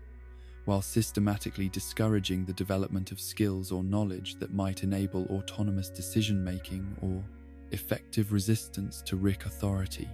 The entertainment and cultural institutions that provided meaning and distraction for Citadel inhabitants reflected the values and priorities of a civilization built around intellectual supremacy and casual indifference to suffering, creating art forms and recreational activities that celebrated cruelty and demonstrated contempt for beings who lacked the power to protect themselves from exploitation. The cultural productions that flourished within Rick society served to normalize and glorify the systematic destruction of empathy and moral reasoning that enabled their civilization to function according to principles that prioritized efficiency and individual gratification over collective welfare, or éthique considération. The medical and therapeutic services that addressed Rick's psychological needs were designed not to promote genuine healing or moral development, but to maintain functional efficiency while preserving the emotional detachment and moral flexibility that made systematic exploitation possible. The treatment programs that addressed Rick depression and anxiety were oriented toward restoring capacity for effective manipulation and control rather than developing healthier approaches to relationship and community that might interfere with established patterns of domination and resource extraction. The military and security forces that protected Citadel interests were composed of Ricks who had specialized in violence and strategic thinking, but their approaches to conflict resolution and threat management reflected the same casual indifference to suffering and systematic dehumanization of opponents that characterized Rick society generally. The weapons and tactics that they employed were designed to maximize psychological trauma and social disruption, rather than achieving objectives through minimal necessary force or negotiation that might preserve dignity and autonomy for all parties involved in conflicts. The emergence of evil Morty as a threat to Rick's civilization represented not external invasion or random catastrophe, but the inevitable consequence of systematic oppression and psychological torture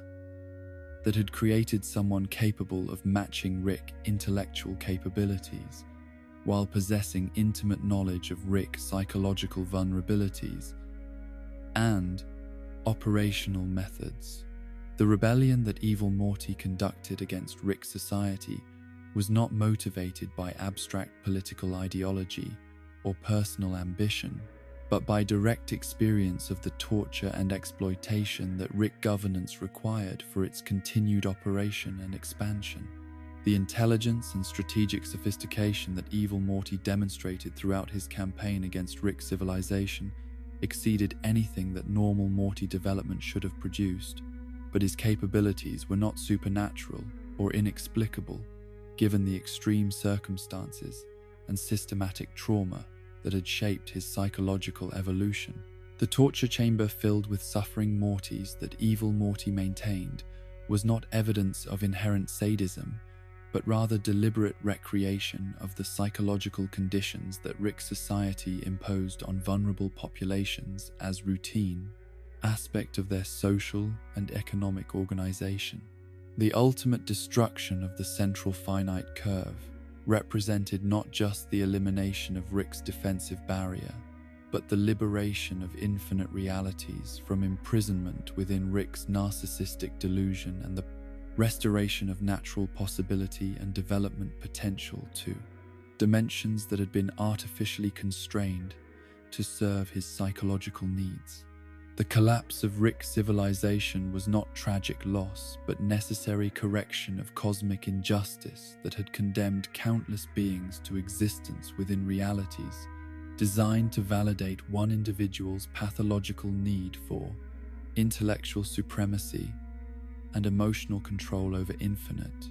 populations who had never chosen to participate in his elaborate psychological experiment and personal therapy project disguised as scientific achievement and rational administration. The infinite broadcasting networks that transmit entertainment across dimensional boundaries reveal not just the creative possibilities that emerge when consciousness is freed from conventional limitations and physical constraints, but also the disturbing tendency for intelligence to express itself through increasingly absurd and morally problematic forms of artistic expression that reflect the fundamental alienation and existential despair that characterizes advanced civilizations capable of manipulating reality according to their whims and preferences, rather than accepting the natural boundaries and meaningful limitations that provide structure and purpose to ordinary existence. The ball fondler's dimension represented Rick's first significant encounter with a reality where entertainment franchises and cultural phenomena had developed along completely different trajectories than those that had shaped his own dimensional experience, but where the underlying human need for heroic narratives and escapist fantasy remained constant despite radical differences in aesthetic preferences and social values. The dimension where ball fondlers had achieved the cultural significance and commercial success that characterized more conventional action franchises in Rick's original reality demonstrated how arbitrary the specific content of, quote, popular entertainment could be, while still serving identical psychological functions and social purposes within different cultural contexts. The massive commercial success and cultural penetration that the Ball Fondlers franchise had achieved within this alternate dimension was not based on superior artistic merit or more sophisticated storytelling techniques, but rather on the same combination of marketing strategy, audience psychology, and cultural timing that determined entertainment success in any reality where conscious beings sought distraction from existential anxiety and social stress through identification with fictional characters who possessed capabilities and experienced adventures that exceeded ordinary possibilities. For meaning and excitement, the giant telepathic spiders that coexisted with human civilization in the Ball Fondlers dimension created complex social and political dynamics that had been integrated into the entertainment industry and popular culture in ways that reflected sophisticated approaches to interspecies cooperation and conflict resolution, but also revealed the casual acceptance of potentially dangerous alien intelligence that suggested either remarkable adaptability or disturbing indifference to existential threats that would have caused panic and social collapse in less cosmologically experienced dimensions. The peace treaty that Summer negotiated between the giant spiders and human governments through her diplomatic intervention demonstrated both her inherited intelligence and moral reasoning capabilities, but also her growing capacity to function effectively within cosmic-scale political situations that exceeded normal human experience and required sophisticated understanding of psychology, power dynamics, and cultural translation between radically different forms of consciousness and social organization. The ice cream that was celebrated throughout the Ball Fondlers dimension as the finest in the multiverse represented not just culinary achievement, but cultural priorities that emphasized sensory pleasure and aesthetic refinement in ways that had shaped social institutions and economic systems around the production and consumption of experiential luxury rather than purely functional goods and services that met basic survival needs without providing transcendent satisfaction or meaning. The phone, pizza, chair, and people dimension clusters that Rick and Morty encountered during their interdimensional cable viewing represented perhaps the most systematically absurd exploration of categorical substitution and functional replacement that consciousness could conceive, creating realities where the basic objects and entities that provided foundation for social organization and daily life had been rearranged according to principles that maintained functional relationships while completely disrupting normal assumptions about appropriate roles and hierarchical arrangements. The pizza universe, where pizza occupied the social and functional role that people served in more conventional realities, demonstrated how thoroughly cultural institutions and behavioral patterns were determined by categorical assumptions rather than inherent qualities or natural fitness for particular social functions. The pizza beings who governed political institutions, conducted business transactions, and maintained family relationships performed these activities with apparent success and satisfaction, despite their radically unconventional biological characteristics and presumably different sensory capabilities and psychological needs. The systematic substitution that characterized these dimensional clusters was not random or chaotic, but followed consistent logical patterns that maintained functional relationships while exploring every possible permutation of categorical replacement that could preserve social coherence and individual identity within alternative organizational frameworks. The result was not mere absurdity, but rather profound philosophical investigation into the arbitrary nature of social categories and the extent to which meaning and function could be preserved, despite radical changes in the specific entities and objects that filled particular roles within cultural systems. The phone universe, where phones occupied positions of social and political authority while people served as communication devices, represented perhaps the most psychologically disturbing exploration of instrumental versus autonomous existence that consciousness could devise without completely abandoning recognizable social structures and relationship patterns. The humans who functioned as phones retained apparent consciousness and individual identity while being reduced to purely utilitarian roles that denied their capacity for independent thought and moral reasoning in favor of efficient information, transmission, and communication facilitation. The philosophical implications of conscious beings serving as communication tools extended beyond simple role reversal to encompass fundamental questions about personhood, dignity, and the basis for moral consideration that challenged basic assumptions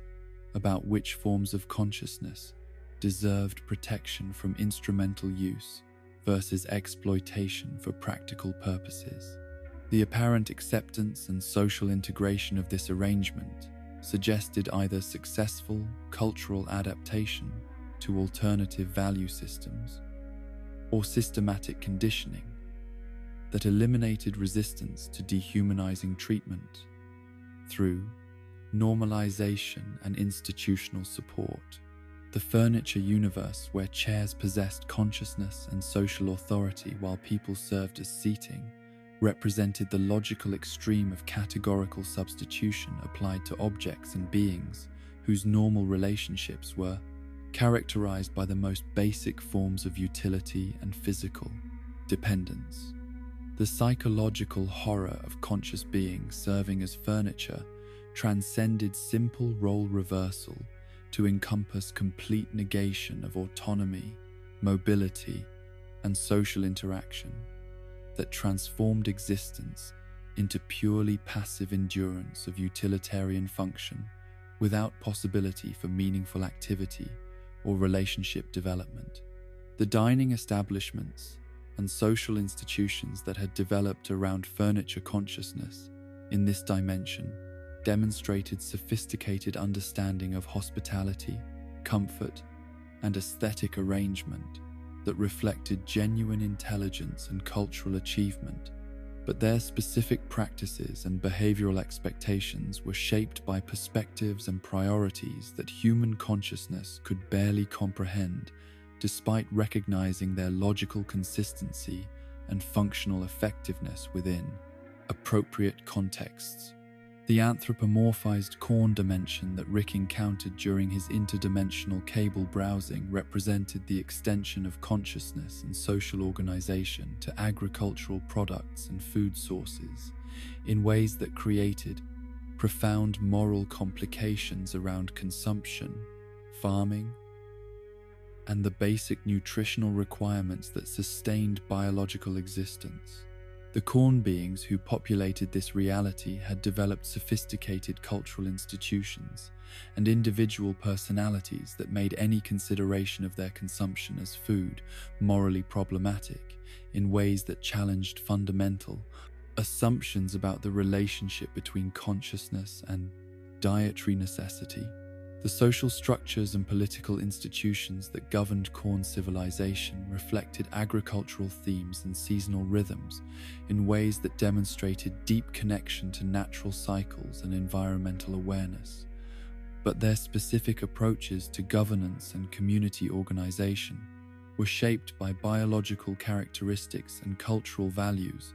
that bore little resemblance to human political traditions, despite serving equivalent functions in promoting collective welfare and individual development within their particular context. The pantless universe that Rick glimpsed during his channel surfing represented perhaps the most minimalist exploration of cultural variation and social norm modification that could achieve significant psychological impact through simple alteration of clothing, conventions, and modesty standards. The systematic absence of pants throughout this dimensional reality created social dynamics and behavioral patterns that reflected completely different approaches to privacy, sexuality, and personal presentation, without necessarily implying fundamental changes in consciousness or moral reasoning capabilities. The casual acceptance of pantlessness throughout this dimension's social institutions suggested either remarkable cultural tolerance for alternative approaches to personal presentation or systematic conditioning that had eliminated normal human responses to exposure and vulnerability in social contexts where clothing served protective and symbolic functions beyond simple temperature regulation and practical utility. The Shmuel universe, where all proper nouns began with the distinctive prefix, represented linguistic variation that reflected deeper cultural patterns and thought processes that had shaped communication and conceptual organization in ways that demonstrated how thoroughly language influenced consciousness and social interaction. The systematic modification of naming conventions created cognitive frameworks and cultural associations that affected every aspect of social communication while maintaining functional effectiveness and individual identity within alternative linguistic structures.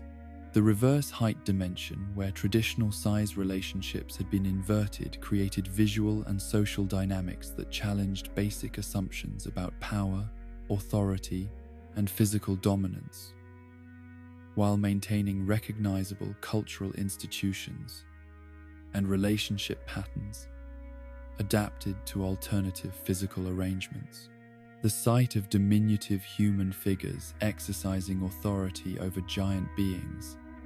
suggested either successful cultural adaptation to unusual physical circumstances or systematic power structures that had developed independently of physical characteristics and biological advantages. The hamster in Butt World, that served as vacation destination for the Smith family, represented the ultimate integration of absurdist humor and recreational travel in ways that demonstrated how thoroughly consciousness could adapt to and find entertainment value in circumstances that would normally be considered disturbing or inappropriate for family activities. The systematic commercialization and tourism development around this concept suggested successful cultural integration of alternative forms of entertainment and leisure activity that served normal psychological needs through unconventional means. The house hunter's world, where humans actively pursued and captured residential buildings, demonstrated the complete reversal of normal property relationships and real estate conventions in ways that transformed architecture from passive shelter into active participants in social dynamics and economic relationships. The hunting behaviors and capture techniques that humans employed in pursuit of houses suggested sophisticated understanding of architectural psychology and building behavior that had developed through cultural adaptation to alternative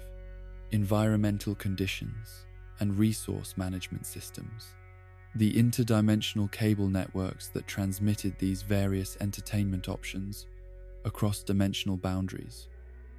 represented perhaps the most sophisticated exploration of consciousness and creativity that Rick had encountered during his travels, demonstrating how intelligence and artistic expression could flourish within any possible set of physical constraints and cultural assumptions, given sufficient time and evolutionary pressure to develop sustainable social institutions and meaningful individual identity within alternative frameworks for existence and community organization. The philosophical implications of infinite entertainment possibilities extended beyond simple cultural variation to encompass fundamental questions about meaning, creativity, and the basis for aesthetic judgment that challenged assumptions about universal standards of artistic merit or cultural sophistication. The recognition that consciousness could find meaning and satisfaction within any possible set of circumstances suggested either profound adaptability or disturbing relativism about values and standards that should provide foundation for moral reasoning and cultural evaluation across different dimensional contexts and alternative approaches to civilization and community development. As Rick and Morty reflected on their exposure to infinite entertainment variations through interdimensional cable access, they were forced to confront uncomfortable questions about the arbitrary nature of their own cultural preferences and aesthetic assumptions, the extent to which meaning and satisfaction were determined by contextual factors rather than inherent qualities, and the disturbing recognition that consciousness could adapt to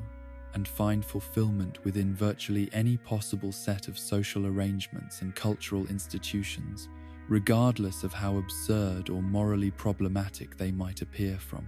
external perspectives shaped by different evolutionary pressures and historical experiences, with alternative approaches to individual development and collective organization. The exploration of realities where suffering and horror have been systematically amplified beyond normal biological and psychological tolerances reveals not just the infinite capacity for consciousness to experience pain and terror, but also the disturbing recognition that intelligence and creativity can be channeled toward the deliberate construction of environments designed to maximize agony while providing no possibility for escape, redemption, or even the merciful unconsciousness that might provide temporary relief from experiences that exceed what evolved nervous systems were designed to endure without permanent psychological and spiritual damage. The hell dimension that Rick and Morty encountered during their interdimensional travels was not merely a reality where unpleasant conditions happened to prevail through natural catastrophe or evolutionary accident. but rather a systematically constructed environment where conscious beings, with apparently unlimited technological and creative capabilities, had deliberately designed every aspect of existence to cause maximum suffering while preventing death or unconsciousness that might provide escape from experiences that combined physical torture with psychological manipulation in ways that created forms of agony that transcended anything that conventional sadism could achieve through simple application of pain or fear. The beings who inhabited this hellish reality bore disturbing resemblance to the Cenobites and torture specialists depicted in horror fiction, but their actual capabilities and systematic approach to suffering exceeded anything that human imagination had conceived through purely artistic exploration of cruelty and degradation. These entities possessed not only advanced understanding of consciousness and nervous system function, but also sophisticated knowledge of psychological vulnerabilities and existential fears that enabled them to create experiences that attacked every aspect of individual identity and meaning-making capability, while maintaining sufficient consciousness to ensure that victims remained fully aware of their complete helplessness and the eternal nature of their predicament. The architectural and environmental design of the Hell Dimension reflected aesthetic principles and functional priorities that had been optimized to support systematic torture while creating additional layers of psychological horror through the casual integration of suffering into every aspect of social organization and daily routine. The buildings, transportation systems, and public spaces that characterized this reality were not merely hostile or uncomfortable, but actively malevolent in their design and operation, incorporating features that ensured that every moment of existence involved some form of physical pain, emotional degradation, or spiritual violation that served no purpose beyond the creation of suffering as an end in itself. The technologies and mechanical systems that supported Hell Dimension civilization demonstrated intellectual achievements and engineering sophistication that matched or exceeded anything that more benevolent realities had accomplished, but their specific applications were oriented exclusively toward the refinement and amplification of torture techniques and suffering methodologies that had been developed through systematic experimentation on conscious subjects over periods that potentially spanned geological timescales. The casual integration of advanced science with deliberate cruelty created environments where knowledge and capability served only to increase the efficiency and sophistication of systematic brutality. The social institutions and cultural practices that governed Hell Dimension society reflected values and priorities that had been organized entirely around the celebration and perpetuation of suffering as the highest form of artistic expression and spiritual achievement. The entertainment, education, and religious systems that shaped individual development were designed not to promote growth, understanding, or happiness, but to ensure that every conscious being achieved maximum capacity for both inflicting and experiencing pain while eliminating any possibility for empathy, compassion, or moral reasoning that might interfere with efficient torture production and consumption. The testicle monster dimension that Rick and Morty were accidentally transported to during their interdimensional adventures represented a different but equally disturbing exploration of body horror and biological violation that challenged basic assumptions about physical integrity and appropriate relationships between consciousness and embodied existence. The creatures that populated this reality had evolved or been artificially constructed according to principles that maximized grotesque physical characteristics while maintaining sufficient intelligence and aggressive capability to pose serious threats to visitors who lacked appropriate defensive technologies, or escape mechanisms. The systematic nature of the body horror that characterized the testicle monster reality was not accidental or purely biological,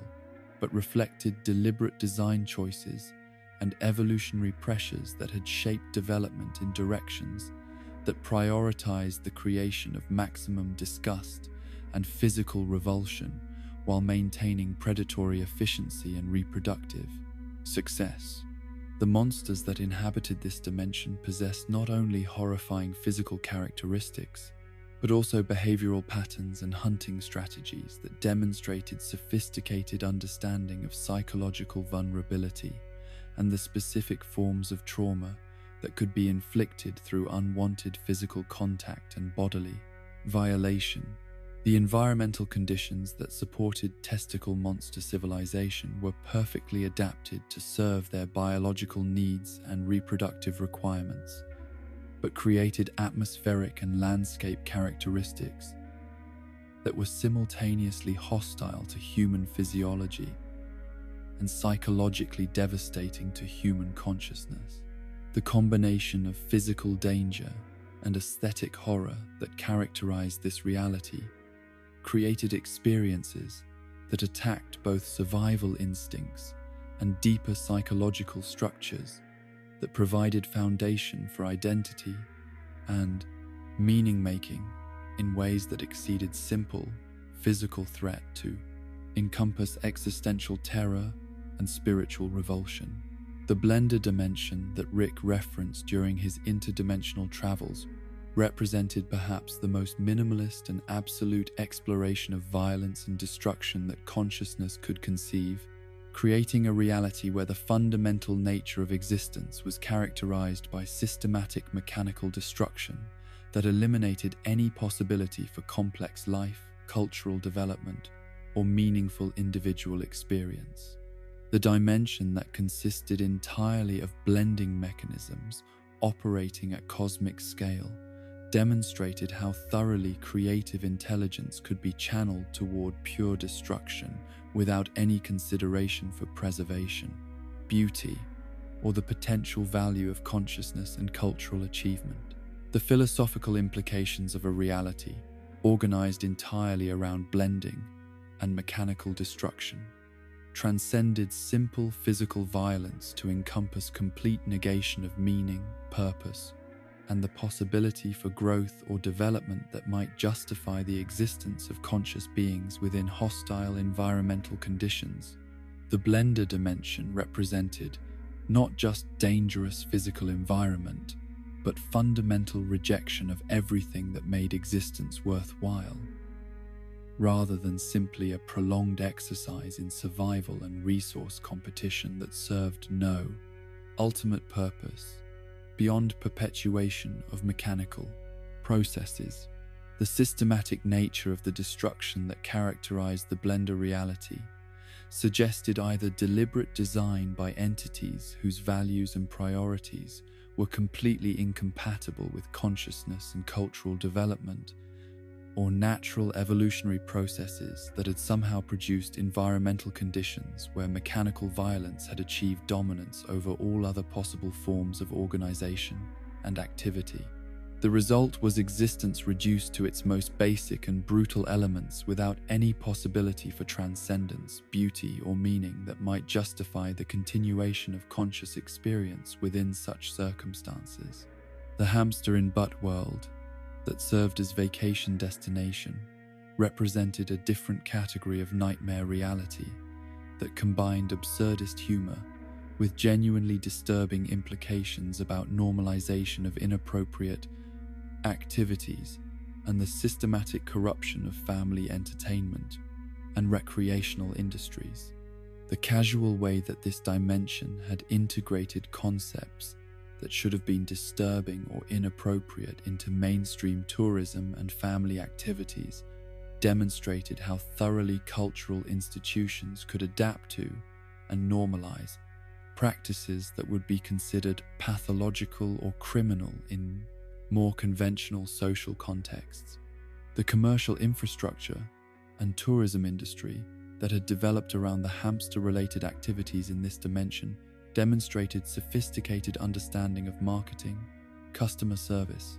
and recreational programming, but their specific applications and target demographics suggested systematic cultural adaptation to entertainment preferences and social values that reflected profound psychological disturbance or moral corruption disguised as legitimate business activity and family recreation. The systematic commercialization and cultural integration of inappropriate activities within this dimension created social dynamics and economic relationships that normalized and celebrated behaviors that should have been recognized as evidence of serious psychological problems or moral failing, but were instead treated as acceptable forms of entertainment and leisure activity that served normal human needs for relaxation and family bonding through alternative approaches to recreational programming. The psychological impact of systematic exposure to nightmare realities was beginning to manifest in Rick's casual attitude toward horror and his growing inability to distinguish between legitimate threats that required defensive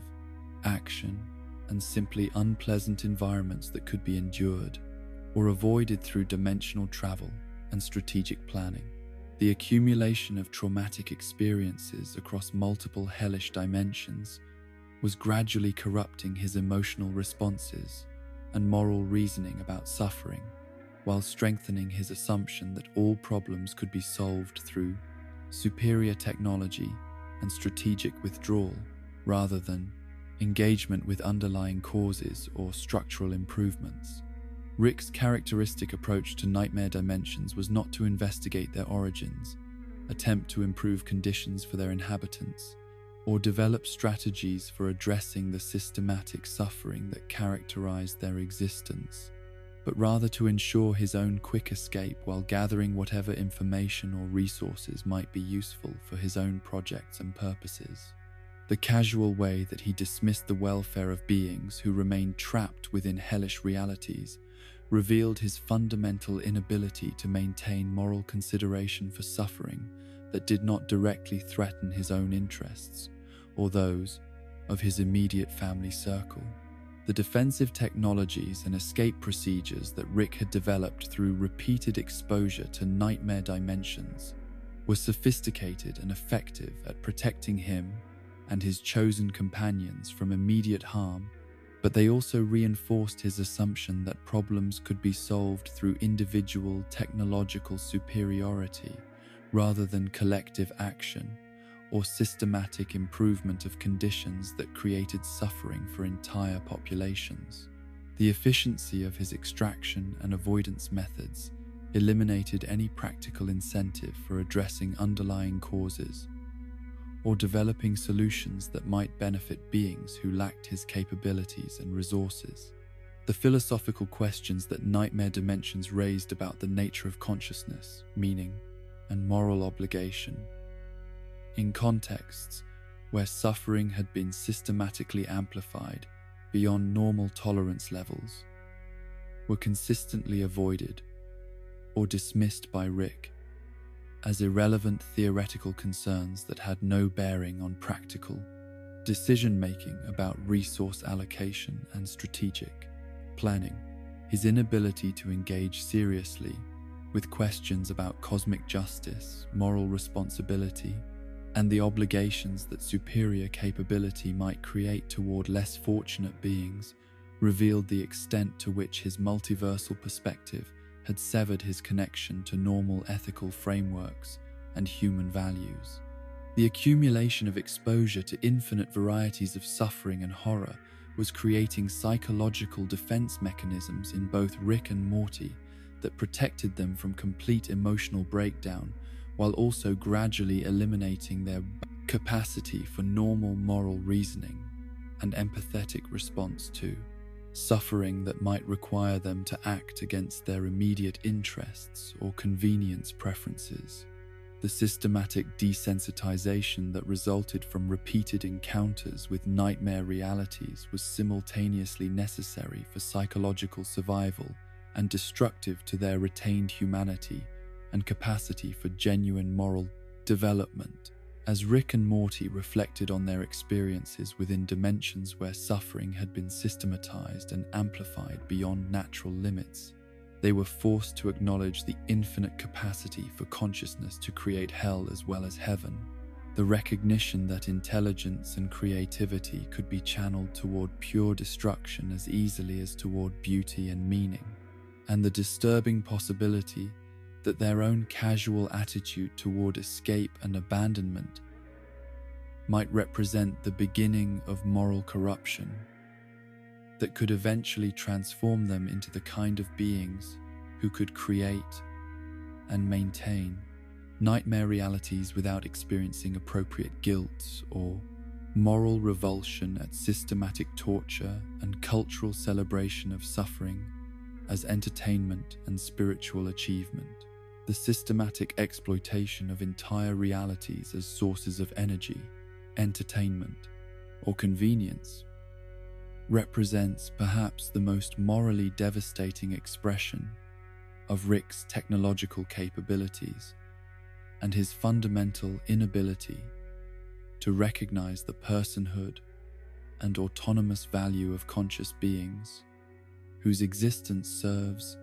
his practical needs or psychological requirements. The dimensions that Rick treats as utility providers rather than inhabited worlds containing billions of individual lives and complex civilizations reveal the complete corruption of his moral reasoning and his transformation into a cosmic-scale predator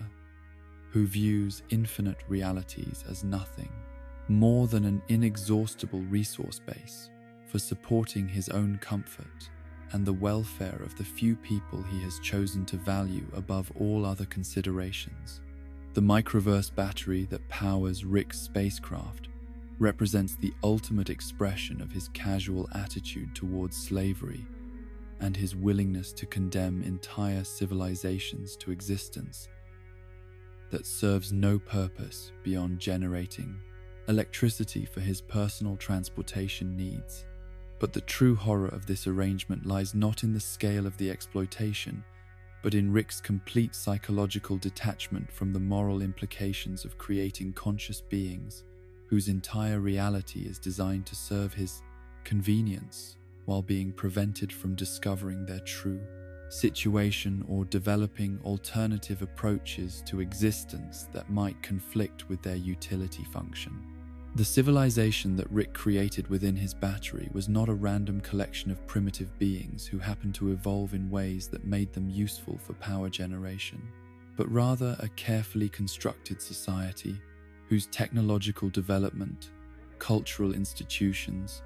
and individual psychology had been systematically manipulated to ensure that their scientific progress would inevitably lead them toward the specific forms of energy production that Rick required, while eliminating any possibility that they might discover the artificial nature of their reality,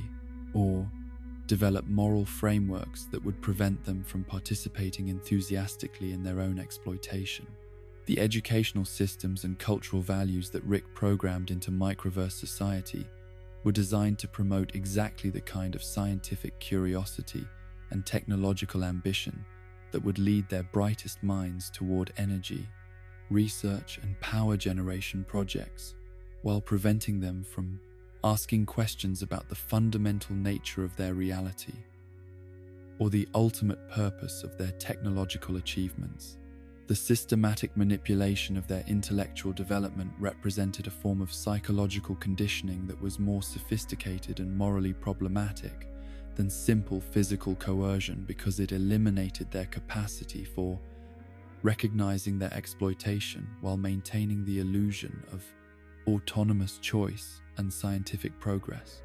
The individual scientists and engineers within the microverse who dedicated their lives to developing more efficient energy production methods believed themselves to be contributing to the advancement of their civilization and the welfare of their fellow beings. But their genuine intellectual achievements and moral motivations were being systematically exploited to serve purposes that they could never discover or evaluate according to their own ethical frameworks and cultural values. The tragedy of their situation was not just that they were enslaved, but that their enslavement was accomplished through the corruption of their highest aspirations and most admirable qualities. The recursive nature of the microverse battery technology became apparent when Rick discovered that the civilization within his battery had developed their own microverse to serve as their power source, creating a potentially infinite hierarchy of exploitation, where each level of reality contained conscious beings whose existence was dedicated to supporting the energy needs of beings who were themselves unknowing slaves to higher-level civilizations. The philosophical implications of this recursive slavery exceeded anything that conventional moral reasoning could adequately address, because it suggested that every reality might be simultaneously exploiting lower levels while being exploited by higher ones. The rage and moral outrage that the microverse beings experienced when they discovered their true situation was entirely justified and represented the appropriate response of conscious beings to systematic deception and exploitation. But Rick's reaction to their rebellion revealed his complete inability to acknowledge their legitimate grievances or accept responsibility for the suffering he had caused through his casual creation of entire civilizations designed to serve his personal convenience without their knowledge or consent. The violence that Rick employed to suppress the microverse rebellion was not defensive action against unprovoked aggression, but rather the systematic brutalization of people whose only crime was discovering the truth about their situation and attempting to assert their right to autonomous existence, free from exploitation and deception. Rick's willingness to commit genocide rather than accept inconvenience to his transportation arrangements demonstrated how thoroughly his technological capabilities had corrupted his moral reasoning and transformed him into something that could no longer be considered human in any meaningful sense. Dimension 35C. The reality containing the megatrees whose seeds Rick claimed to need for scientific research represented his earliest systematic exploitation of an alternate dimension for resource extraction purposes, disguised as legitimate scientific investigation and educational activity for his grandson. The seeds that Rick required Morty to smuggle through interdimensional customs were not actually necessary for any beneficial scientific project, but served as convenient excuse for exposing Morty to risk and moral compromise while establishing patterns of deception and illegal activity that would facilitate Rick's subsequent manipulation of his grandson's moral development and decision-making processes. The megatrees that produced the seeds Rick coveted were not simple plants, but rather complex organisms whose biological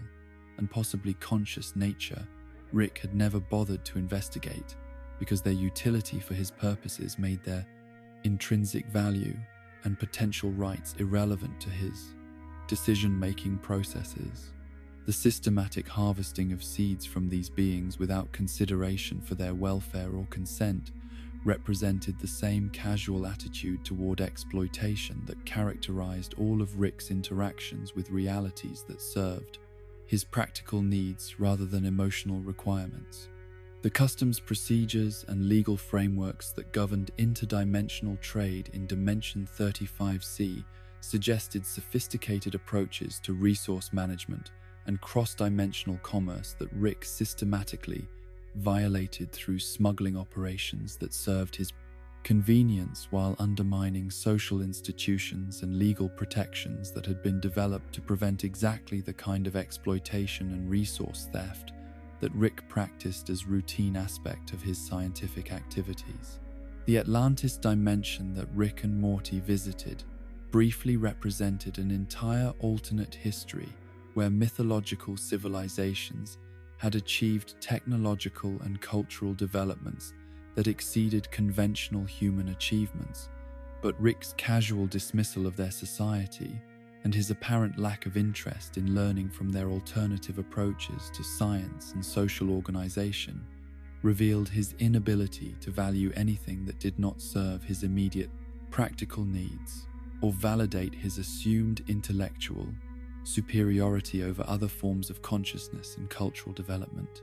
The advanced technologies and social institutions that had enabled Atlantean civilization to thrive underwater while maintaining sophisticated cultural and intellectual achievements represented alternative approaches to human development that might have provided valuable insights for addressing problems in Rick's own dimension, but his characteristic focus on extraction and exploitation, rather than genuine learning or cultural exchange,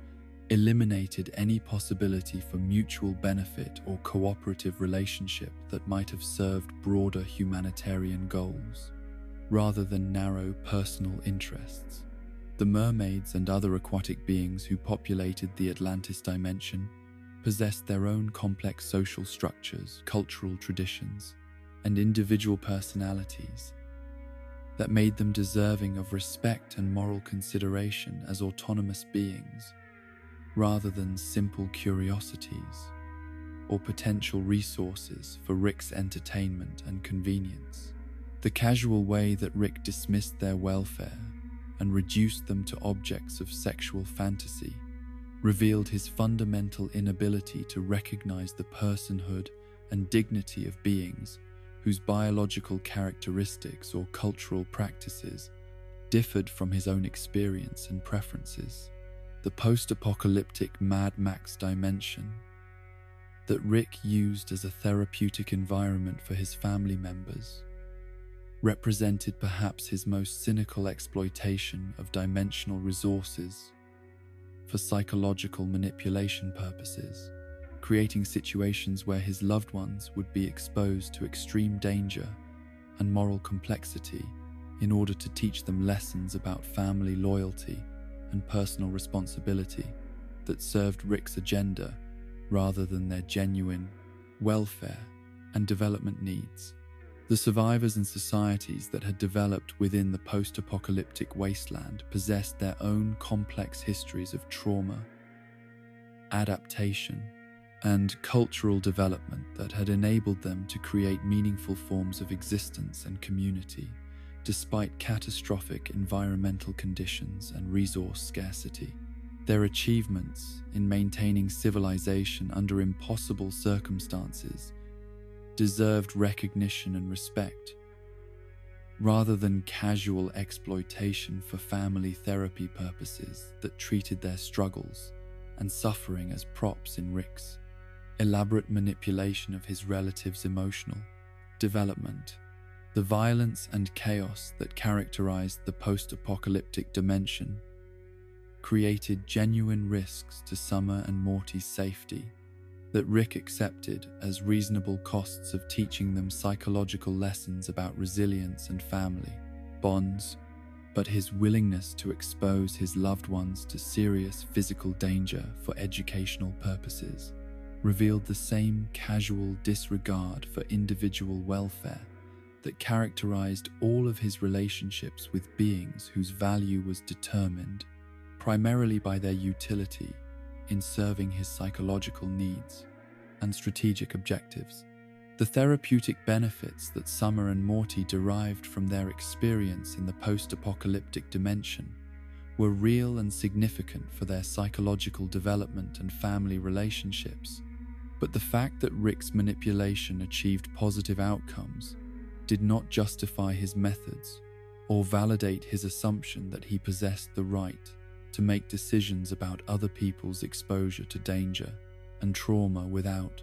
their informed consent or genuine consideration for their autonomous preferences about risk and educational experience. The systematic pattern that emerged from Rick's utilization of dimensions as resource providers revealed his complete transformation from someone who had once genuinely cared about scientific progress and human welfare into a being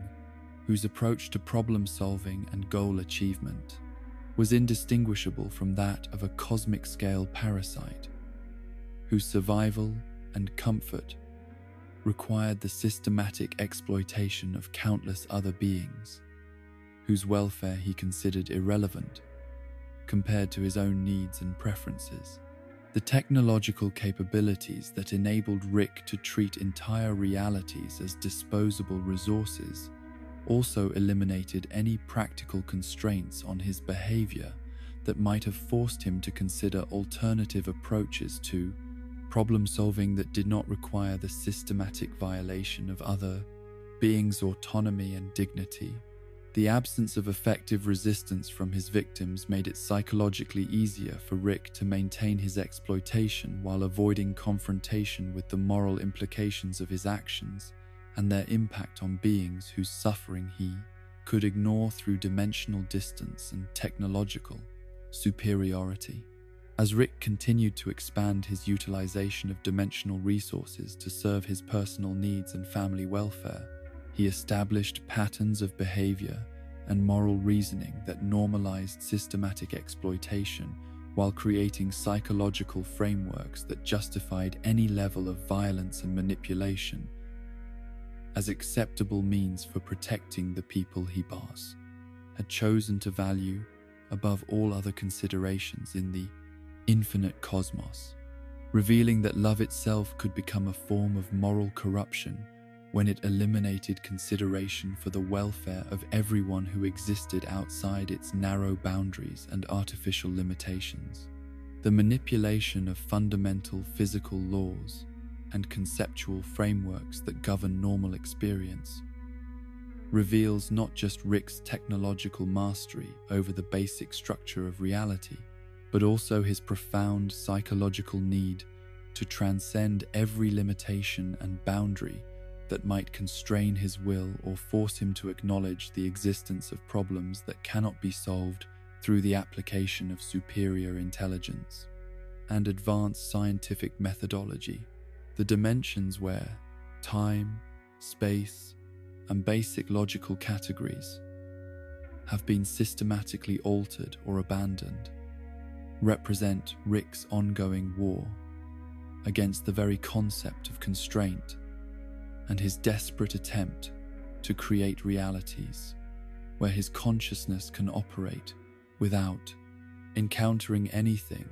that might challenge his assumed supremacy or force him to accept the existence of genuinely unsolvable problems. The fourth dimension that Rick accessed during his confrontations with time-traveling entities was not merely another spatial coordinate or mathematical abstraction, but rather a fundamental alteration of the relationship between consciousness and temporal experience that challenged basic assumptions about causality, personal identity, and the nature of choice and consequence. The beings who inhabited this temporal dimension possessed capabilities and perspectives that exceeded Rick's normal understanding of physics and consciousness, but their alien nature and incomprehensible motivations made them simultaneously fascinating and deeply threatening to someone whose identity was built around intellectual superiority and technological control. The time-traveling testicles that emerged from the fourth dimension during Rick's temporal experiments were not random biological anomalies or accidental byproducts of dimensional manipulation, but rather manifestations of consciousness and intelligence that had evolved according to completely different principles than those that govern normal biological development and psychological formation. Their appearance and behavior patterns were simultaneously ridiculous and genuinely disturbing because they represented forms of existence that combined sexual imagery with temporal manipulation in ways that challenged basic categories about appropriate relationships between consciousness, embodiment, and dimensional travel. The philosophical implications of encountering beings whose existence transcended normal temporal limitations forced Rick to confront questions about free will, determinism, and the nature of personal responsibility that his normal analytical frameworks could not adequately address through conventional scientific methodology. The recognition that time itself might be malleable and subject to manipulation by sufficiently advanced consciousness, created existential anxiety about the stability of his own identity and the reliability of his memories and experiences, as accurate representations of objective reality rather than artificial constructions created by temporal interference. The technologies that Rick developed to interact with fourth-dimensional beings and protect himself from temporal manipulation demonstrated his characteristic preference for technological solutions to philosophical problems, but also revealed the limitations of his approach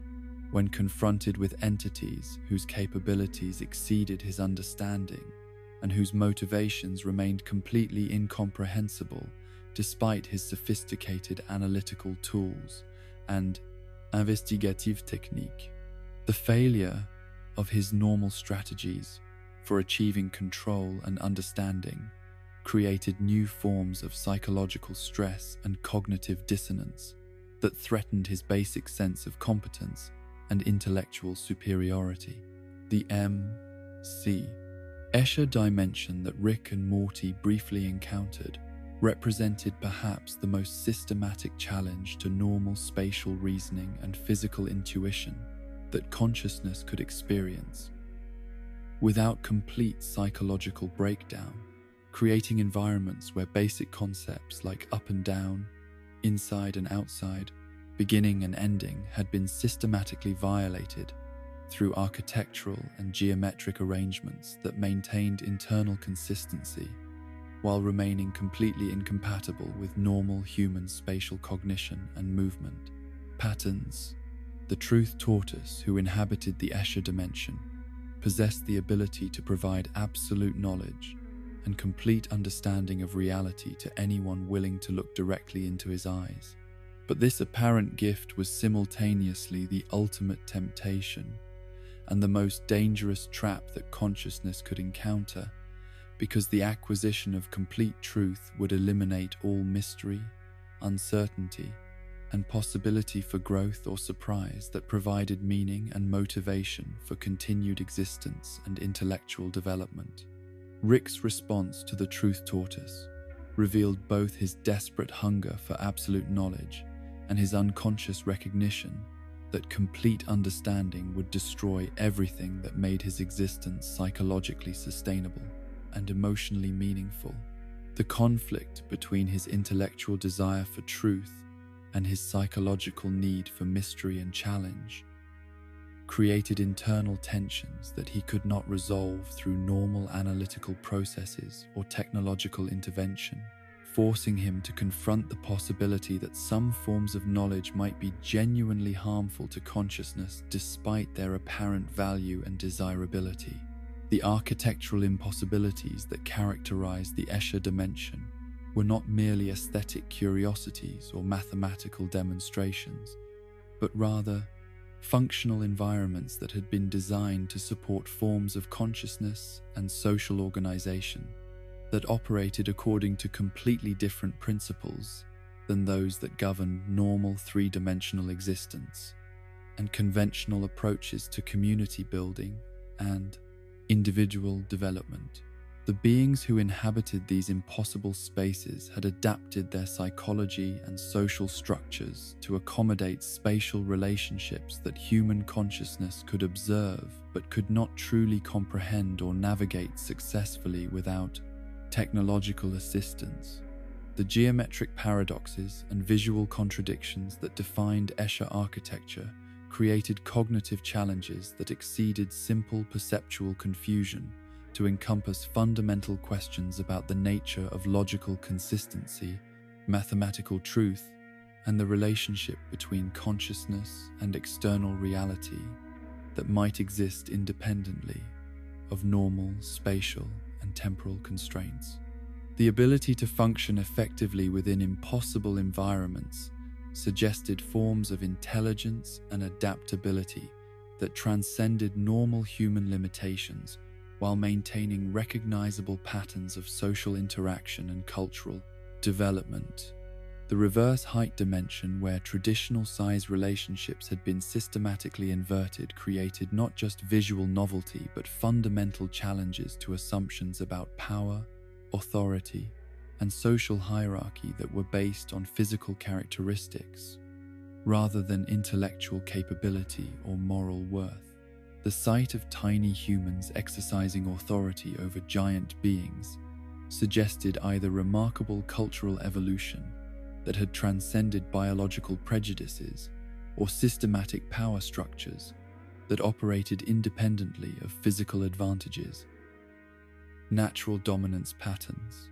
the social institutions and political arrangements that governed reverse height civilization, demonstrated sophisticated approaches to managing size-based differences and power dynamics that had developed alternative frameworks for determining leadership and authority based on criteria that were not obviously related to physical characteristics or biological advantages. The success of these arrangements in maintaining social stability and individual satisfaction suggested that many assumptions about natural hierarchy and appropriate power relationships were culturally specific rather than biologically determined or universally valid. The cognitive and perceptual challenges that characterized existence within the reverse height dimension extended beyond simple visual confusion to encompass fundamental questions about perspective, relative importance, and the basis for making judgments about appropriate relationships between different forms of consciousness and physical embodiment. The systematic inversion of normal-size relationships forced observers to reconsider their basic assumptions about which characteristics determined value, authority, and social position within complex cultural and political systems. The Cromulon dimension, where Earth was transported to participate in cosmic-scale performance art, represented Rick's encounter with beings whose intelligence and technological capabilities exceeded his own while operating according to aesthetic and cultural values that he could not comprehend or predict through normal analytical methods. The giant head entities who judged planetary performance according to their own incomprehensible standards possessed power over entire worlds, but used their capabilities for purposes that seemed simultaneously frivolous and profoundly important within their own cultural context and value system. The musical competition that the Cromulons imposed on Earth was not merely entertainment or arbitrary exercise of power, but rather a form of cultural evaluation and species assessment that reflected sophisticated understanding of consciousness, creativity, and the relationship between artistic expression and civilizational development. The criteria that governed their judgment process remained mysterious to human participants, but the seriousness with which they approached the evaluation suggested genuine commitment to identifying and preserving forms of consciousness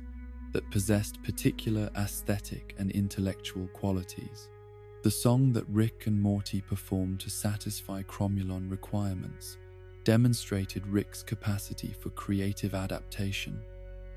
and his willingness to engage with alien aesthetic standards when necessary for survival,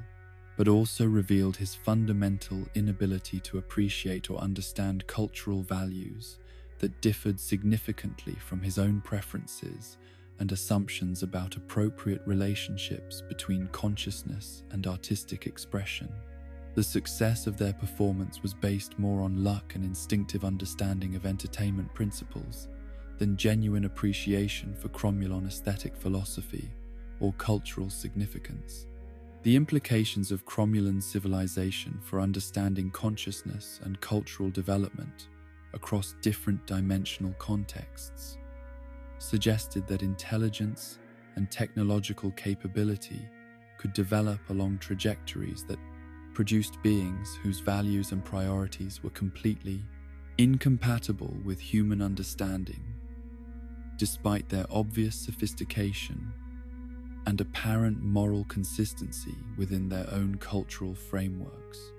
The recognition that advanced consciousness might not share basic assumptions about meaning, value, or appropriate use of power created existential anxiety about humanity's place within broader cosmic hierarchies and evaluation systems.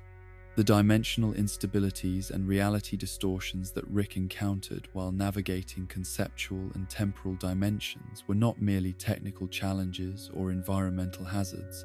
but rather fundamental threats to the stability of consciousness and identity that could not be addressed through conventional defensive technologies or escape procedures. The breakdown of normal physical laws and logical categories created psychological conditions that exceeded human adaptive capacity and required forms of mental flexibility and conceptual understanding that Rick's normal analytical approaches could not provide or develop through systematic study and preparation. The navigation techniques and survival strategies that Rick developed for operating within dimensions where fundamental physical and conceptual laws had been altered or abandoned demonstrated his remarkable adaptability and problem-solving capability, but also revealed the psychological costs of repeated exposure to realities that challenged basic assumptions about the nature of existence and the reliability of normal cognitive processes for understanding and manipulating environmental conditions and social relationships. As Rick continued to explore dimensions where fundamental aspects of reality had been systematically altered or transcended, he was forced to acknowledge the limitations of his normal technological and analytical approaches while developing new forms of psychological resilience and cognitive flexibility that enabled him to function within realities that exceeded normal human comprehension but also gradually corrupted his connection to the basic categories and assumptions that had previously provided foundation for his identity and moral reasoning about appropriate relationships with other forms of consciousness and alternative approaches to existence, within infinite possible frameworks for organizing reality, according to different principles and priorities than those that had shaped his original development and worldview. The systematic abandonment of realities that have become inconvenient or psychologically uncomfortable through Rick's own actions represents not just moral cowardice or practical expedience, but rather the deliberate creation of cosmic-scale graveyards filled with the wreckage of his incomplete projects and the accumulated suffering of beings whose existence was disrupted or destroyed by his refusal to accept responsibility for consequences that could not be easily resolved. Through dimensional travel and identity replacement, the failed realities that litter Rick's interdimensional wake serve as monuments to his fundamental inability to commit to anything that requires sustained effort, emotional investment, or genuine acknowledgement of his own limitations and moral failures. The time loop dimension that preserved the final day of Rick's original family represented perhaps his most psychologically devastating failure because it transformed what should have been a memorial to love and loss into an immemorial instrument of systematic torture that condemned every conscious being in his home reality to endless repetition of experiences that had once been meaningful and precious, but were reduced to mechanical repetition without possibility for growth, change,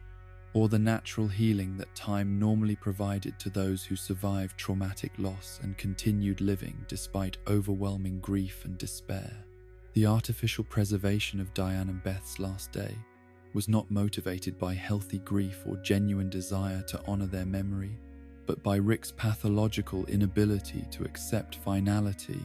and his desperate need to maintain some form of access to relationships that death had severed permanently and irrevocably. The temporal prison that he constructed around their final hours was designed not to provide comfort or meaningful connection, but to ensure that his guilt and self-recrimination would remain fresh and immediate forever, creating a feedback loop of psychological torture that served no therapeutic purpose and provided no possibility for healing or growth. The consciousness of every person trapped within Rick's time loop experienced the subjective equivalent of immortality while being denied any of the potential benefits that extended existence might have provided if it had been accompanied by the possibility for new experiences,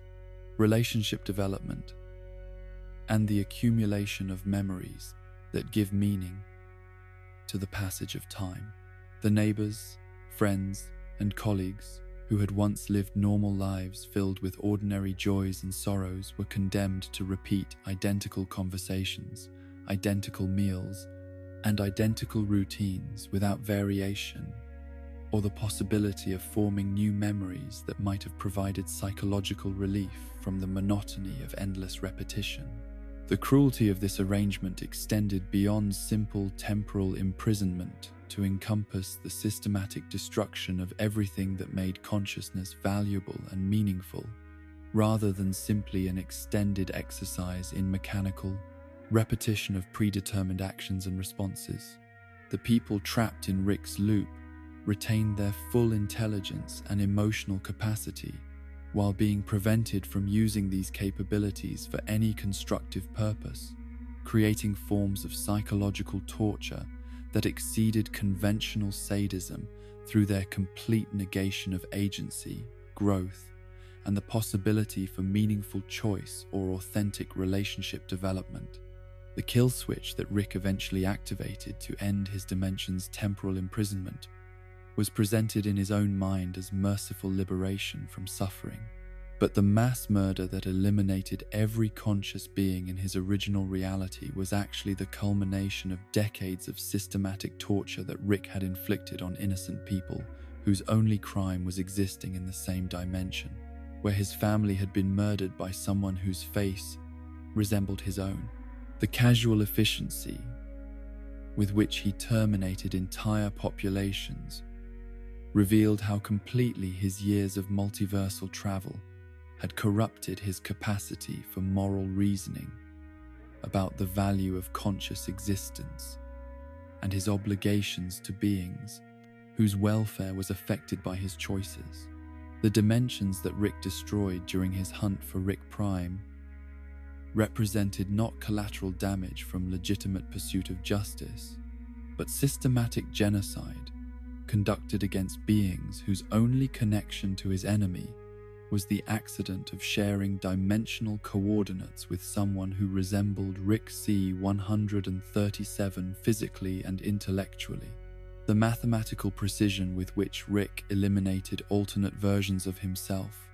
was matched only by his complete indifference to the families, communities,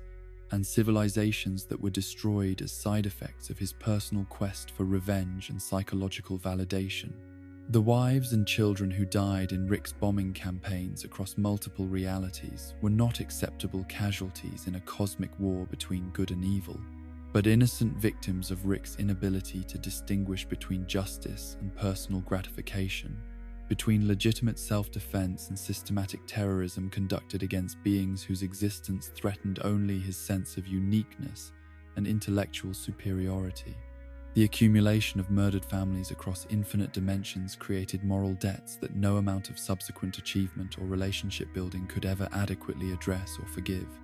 The technologies and weapons that Rick developed specifically for the purpose of eliminating alternate versions of himself demonstrated intellectual capabilities and creative problem-solving skills that could have been applied to reducing suffering and improving living conditions for countless beings across multiple realities. But his obsession with revenge transformed these potential tools for humanitarian progress into instruments of mass destruction that served only his psychological needs, while creating new sources of trauma and loss for survivors who had never chosen to participate in his interdimensional conflict. The civilizations that were destabilized or destroyed through Rick's presence in their dimensions often possessed their own sophisticated approaches to science, ethics, and social organization that might have provided valuable alternatives to the nihilistic worldview and casual violence that characterized Rick's own development.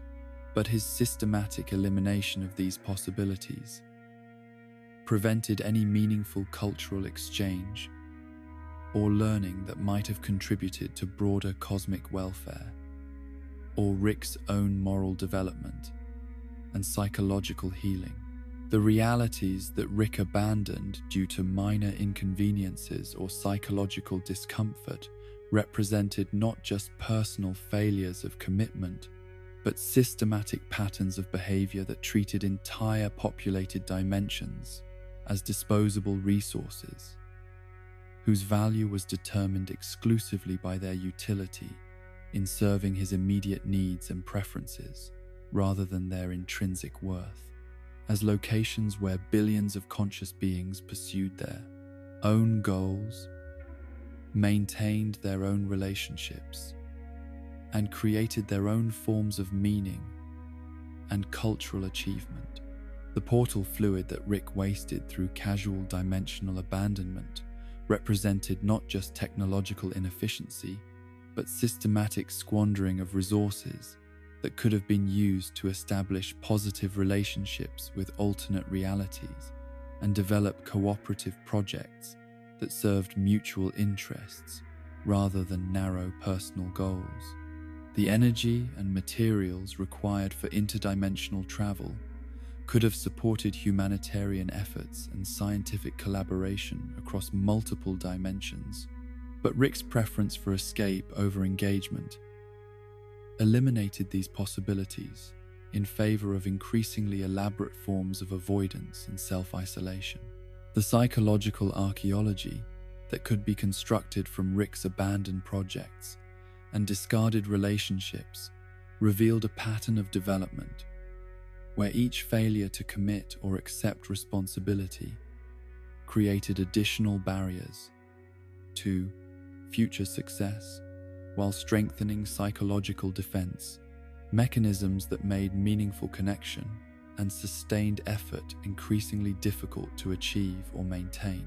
The accumulation of incomplete projects and abandoned commitments gradually transformed Rick from someone who was temporarily struggling with trauma into someone who was fundamentally incapable of the emotional investment and moral courage that healthy relationships and meaningful achievement required. The dimensions where Rick had established temporary research facilities or experimental stations were left contaminated with technologies and biological agents whose long-term effects on local populations he never bothered to investigate or address through appropriate cleanup procedures and safety protocols. The environmental damage and social disruption that resulted from his hasty departures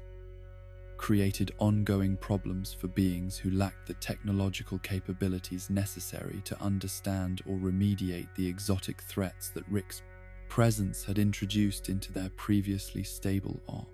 ecosystems and social systems. The alternate versions of his family members, who had welcomed Rick during his temporary stays in various dimensions, experienced abandonment and loss that paralleled his own original trauma, but their suffering was directly caused by his inability to maintain commitments or acknowledge emotional obligations that conflicted with his convenience and psychological comfort. The pattern of seduction and abandonment that characterized Rick's relationships across multiple realities created a trail of damaged families whose welfare he considered irrelevant once they no longer served his immediate needs for emotional support and domestic stability. The technologies that Rick left behind in abandoned dimensions often continued operating without supervision or maintenance, creating ongoing hazards and disruptions that affected local populations for generations after his departure, while providing no corresponding benefits that might have justified the risks and complications that his presence had introduced. The automated systems and self-replicating devices that he had constructed for temporary convenience became permanent features of realities that lacked the knowledge or capability necessary to shut them down or modify their operation according to local needs and safety requirements. The scientific knowledge and theoretical insights that Rick developed during his residence in various dimensions were never shared with local researchers or integrated into existing educational and cultural institutions in ways that might have benefited broader populations or contributed to sustainable technological development that served collective welfare rather than individual convenience. The intellectual achievements that could have revolutionized entire civilizations were treated as personal property that Rick removed when he departed, leaving behind only the problems and disruptions that his experiments had created. The moral frameworks and ethical traditions that different dimensions had developed to address questions about responsibility, community, and appropriate relationships between individuals and collective welfare were systematically ignored or undermined by Rick's presence and behavior, but their wisdom and practical effectiveness were never seriously evaluated or considered as potential alternatives to his own nihilistic worldview and casual disregard for consequences that affected anyone outside his immediate circle of emotional investment. As Rick continued to accumulate failed realities and abandoned commitments throughout his interdimensional travels, he was creating not just a personal history of moral failure, but a cosmic-scale pattern of destruction that revealed the ultimate sterility and self-defeating nature of attempts to achieve meaning and satisfaction through the systematic avoidance of genuine challenge and authentic relationship, demonstrating that infinite power and unlimited options could not compensate for fundamental failures of character and the refusal to accept the limitations and obligations that made consciousness meaningful rather than simply an extended exercise in narcissistic gratification disguised as scientific achievement and family protection. The collapse of the central finite curve represented not merely the destruction of a dimensional barrier or the failure of an ambitious technological project, but rather the fundamental liberation of infinite realities from imprisonment within Rick's narcissistic delusion and the restoration of natural possibility to dimensions that had been artificially constrained to serve his psychological need for intellectual supremacy and emotional validation. The explosion that tore through the mathematical framework that had confined countless billions of conscious beings to realities where Rick remained the smartest person in existence was simultaneously an act of cosmic justice and a catastrophic disruption that would reshape the fundamental nature of interdimensional relationships and challenge every assumption that Rick-dominated civilization had developed about power, intelligence,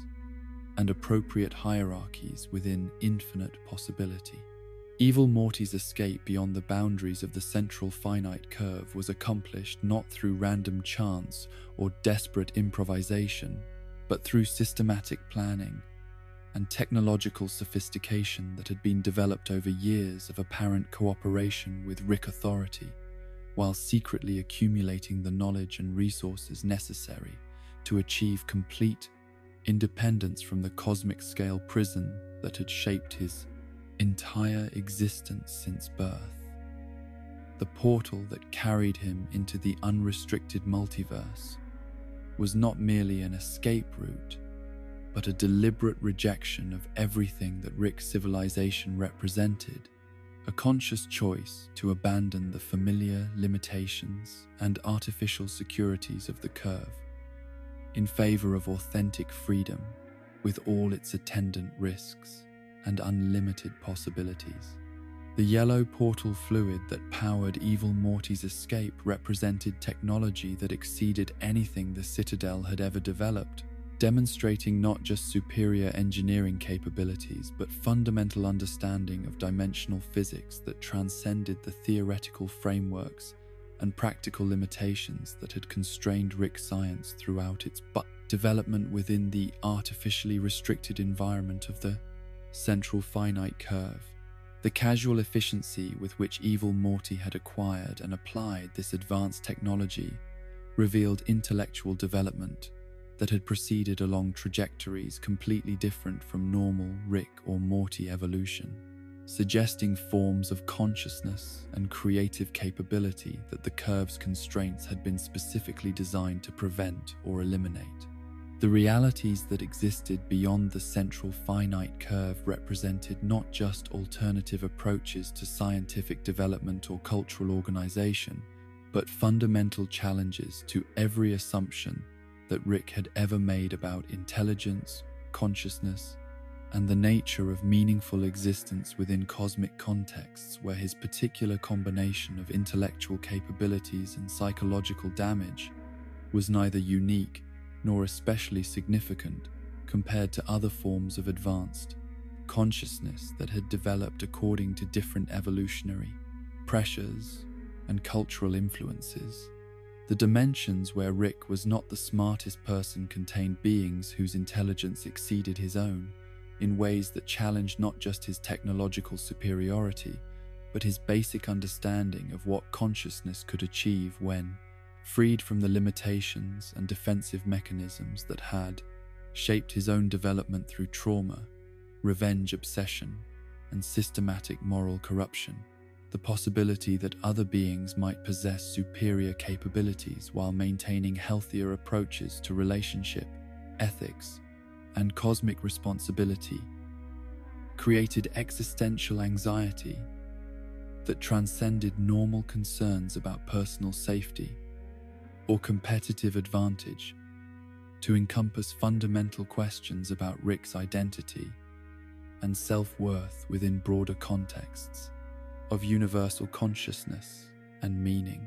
The forms of technology and scientific achievement that flourished beyond the central finite curve reflected priorities and values that Rick could barely comprehend because they had developed within cultural contexts where intelligence was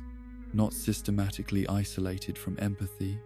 where technological capability was not divorced from moral consideration, and where individual achievement was not pursued at the expense of collective welfare and authentic relationship development.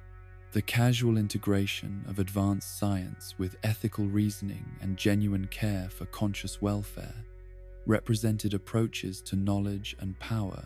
that Rick's own development had rendered psychologically impossible despite his broader, theoretical understanding of their potential benefits. The civilizations that had evolved beyond the curve's constraints possessed not only superior individual intelligence, but also more sophisticated approaches to cooperation, resource distribution, and conflict resolution that enabled them to achieve collective goals that exceeded anything Rick's civilization had accomplished. Despite their vastly superior individual capabilities and technological resources, the systematic failure of Rick's society to develop effective collaborative structures or ethical frameworks revealed how thoroughly the curve's constraints had stunted their cultural development while protecting them from competition with beings whose approaches to consciousness and community were both more advanced and more humane. The philosophical implications of evil Morty's escape extended far beyond the liberation of individual genius from artificial constraints to encompass fundamental questions about the nature of freedom, consciousness, and moral development within contexts where unlimited possibility created both infinite opportunity and infinite responsibility for choices that could affect entire realities and countless forms of conscious existence. The recognition that true freedom required not just the absence of external constraints, but also the development of internal wisdom and ethical frameworks capable of handling unlimited power without corruption or systematic harm to others.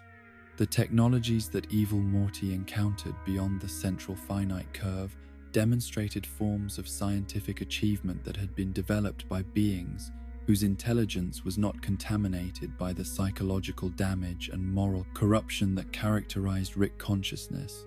revealing that superior intellectual capability was not inherently associated with cynicism, nihilism, or casual disregard for the welfare of less powerful beings. The possibility that advanced science could be pursued within cultural contexts that emphasized ethical reasoning and genuine care for universal welfare challenged Rick's fundamental assumptions about the relationship between intelligence and morality. The forms of consciousness that existed beyond the curve represented not just alternative approaches to individual development, but fundamentally different solutions to the problem of existence within contexts where unlimited power, infinite possibility, created choices that exceeded normal human, moral frameworks and decision-making capabilities. The beings that evil Morty encountered had developed psychological structures and cultural institutions that enabled them to handle cosmic-scale responsibility without losing connection to authentic values and genuine care for the welfare of less advanced forms of consciousness. The environmental conditions and dimensional structures that characterize the unrestricted multiverse were not governed by the artificial stability and predictable constraints that had made Rick's civilization possible within the central, finite curve, but rather by natural laws and evolutionary pressures that reflected the true complexity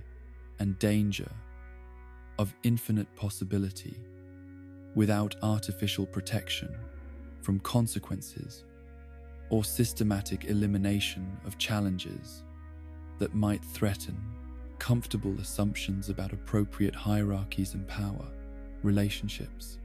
The adaptation techniques and survival strategies that evil Morty developed for operating within the unrestricted multiverse required not just superior intelligence and technological capability, but also psychological flexibility and moral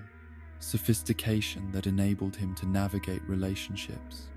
with beings whose capabilities and perspectives exceeded his own while maintaining his identity and values within contexts that could not be controlled or predicted through normal analytical methods and strategic planning.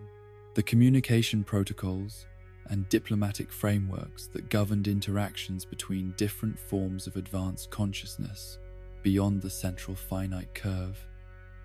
reflected approaches to relationship and cooperation that had been developed by beings who possessed the power to destroy each other but had chosen instead to develop cultural institutions and ethical practices that promoted mutual welfare and collective flourishing. Despite their different evolutionary origins and conflicting individual interests, the research projects and scientific collaborations that evil Morty observed within unrestricted reality demonstrated approaches to knowledge acquisition and technological development that were oriented toward understanding and improving universal conditions rather than accumulating individual power or achieving personal validation through demonstrations of intellectual superiority over less capable beings. The systematic integration of ethical consideration with scientific methodology revealed possibilities for combining advanced capability with moral wisdom that Rick's own development had rendered impossible. The forms of art, literature, and cultural expression that flourished beyond the central finite curve reflected aesthetic sensibilities and creative capabilities that had been developed by beings whose consciousness was not limited by the defensive mechanisms and psychological damage that characterized Rick's intellectual development, revealing that advanced intelligence could support forms of beauty and meaning that transcended individual gratification or species-specific preferences to encompass universal principles and cosmic significance. The educational systems and developmental programs that prepared young beings for participation in unrestricted reality emphasized not just intellectual advancement and technological capability, but also moral reasoning, empathetic understanding, and the development of wisdom necessary for handling unlimited power without corruption or systematic harm to less advanced forms of consciousness. The systematic integration of ethical development with intellectual training reflected cultural priorities that Rick's civilization had been structurally incapable of developing or maintaining. The resolution of conflicts and management of disagreements between advanced civilizations beyond the central finite curve was accomplished not through superior firepower or technological dominance, but through sophisticated understanding of consciousness, motivation, and the development of creative solutions that addressed underlying needs and interests, while preserving dignity and autonomy for all parties involved in disputes that could potentially affect entire dimensional clusters and countless forms of conscious existence. The implications of evil Morty's successful integration into unrestricted reality suggested that the psychological damage and moral corruption that had characterized his development within the central finite curve were not permanent or irreversible conditions, but rather adaptive responses to artificial environmental constraints that could be overcome through exposure to healthier cultural contexts and more sophisticated approaches to consciousness development and ethical reasoning within cosmic-scale responsibility frameworks. As evil Morty continued to explore and adapt to existence beyond the central finite curve, he was discovering not just superior forms of technology and more advanced individual capabilities, but fundamentally different approaches to the problem of consciousness and meaning within infinite possibility, revealing that the nihilistic despair and casual cruelty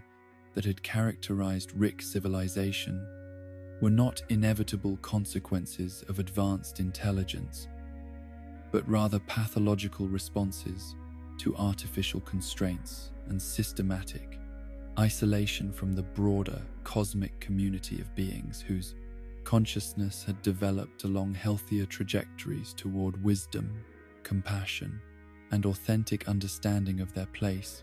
within universal patterns of existence and mutual responsibility for collective welfare across infinite realities and countless forms of conscious experience that deserved recognition, respect, and protection from exploitation by beings whose power exceeded their moral development and ethical sophistication. As we reach the end of our journey through Rick's infinite playground of realities, we're left with a profound understanding of both the wonder and horror that infinite possibility represents. Each dimension we've explored carries within it entire civilizations of conscious beings, living their own complete lives, pursuing their own dreams and fears, loving and losing with the same intensity that defines our own singular existence. Rick's casual treatment of these realities as replaceable resources reveals not just his own psychological damage, but the fundamental challenge that infinite possibility poses to human meaning-making. When everything that can happen does happen somewhere,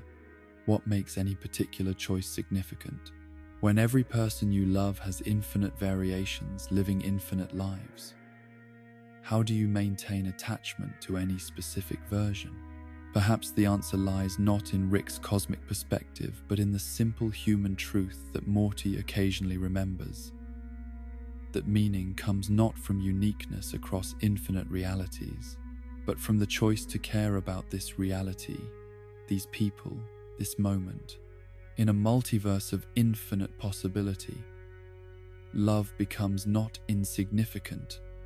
but revolutionary. A deliberate act of defiance against the void of endless choice. Rest now in your singular, precious reality, where every choice matters precisely because you can't simply portal away from its consequences.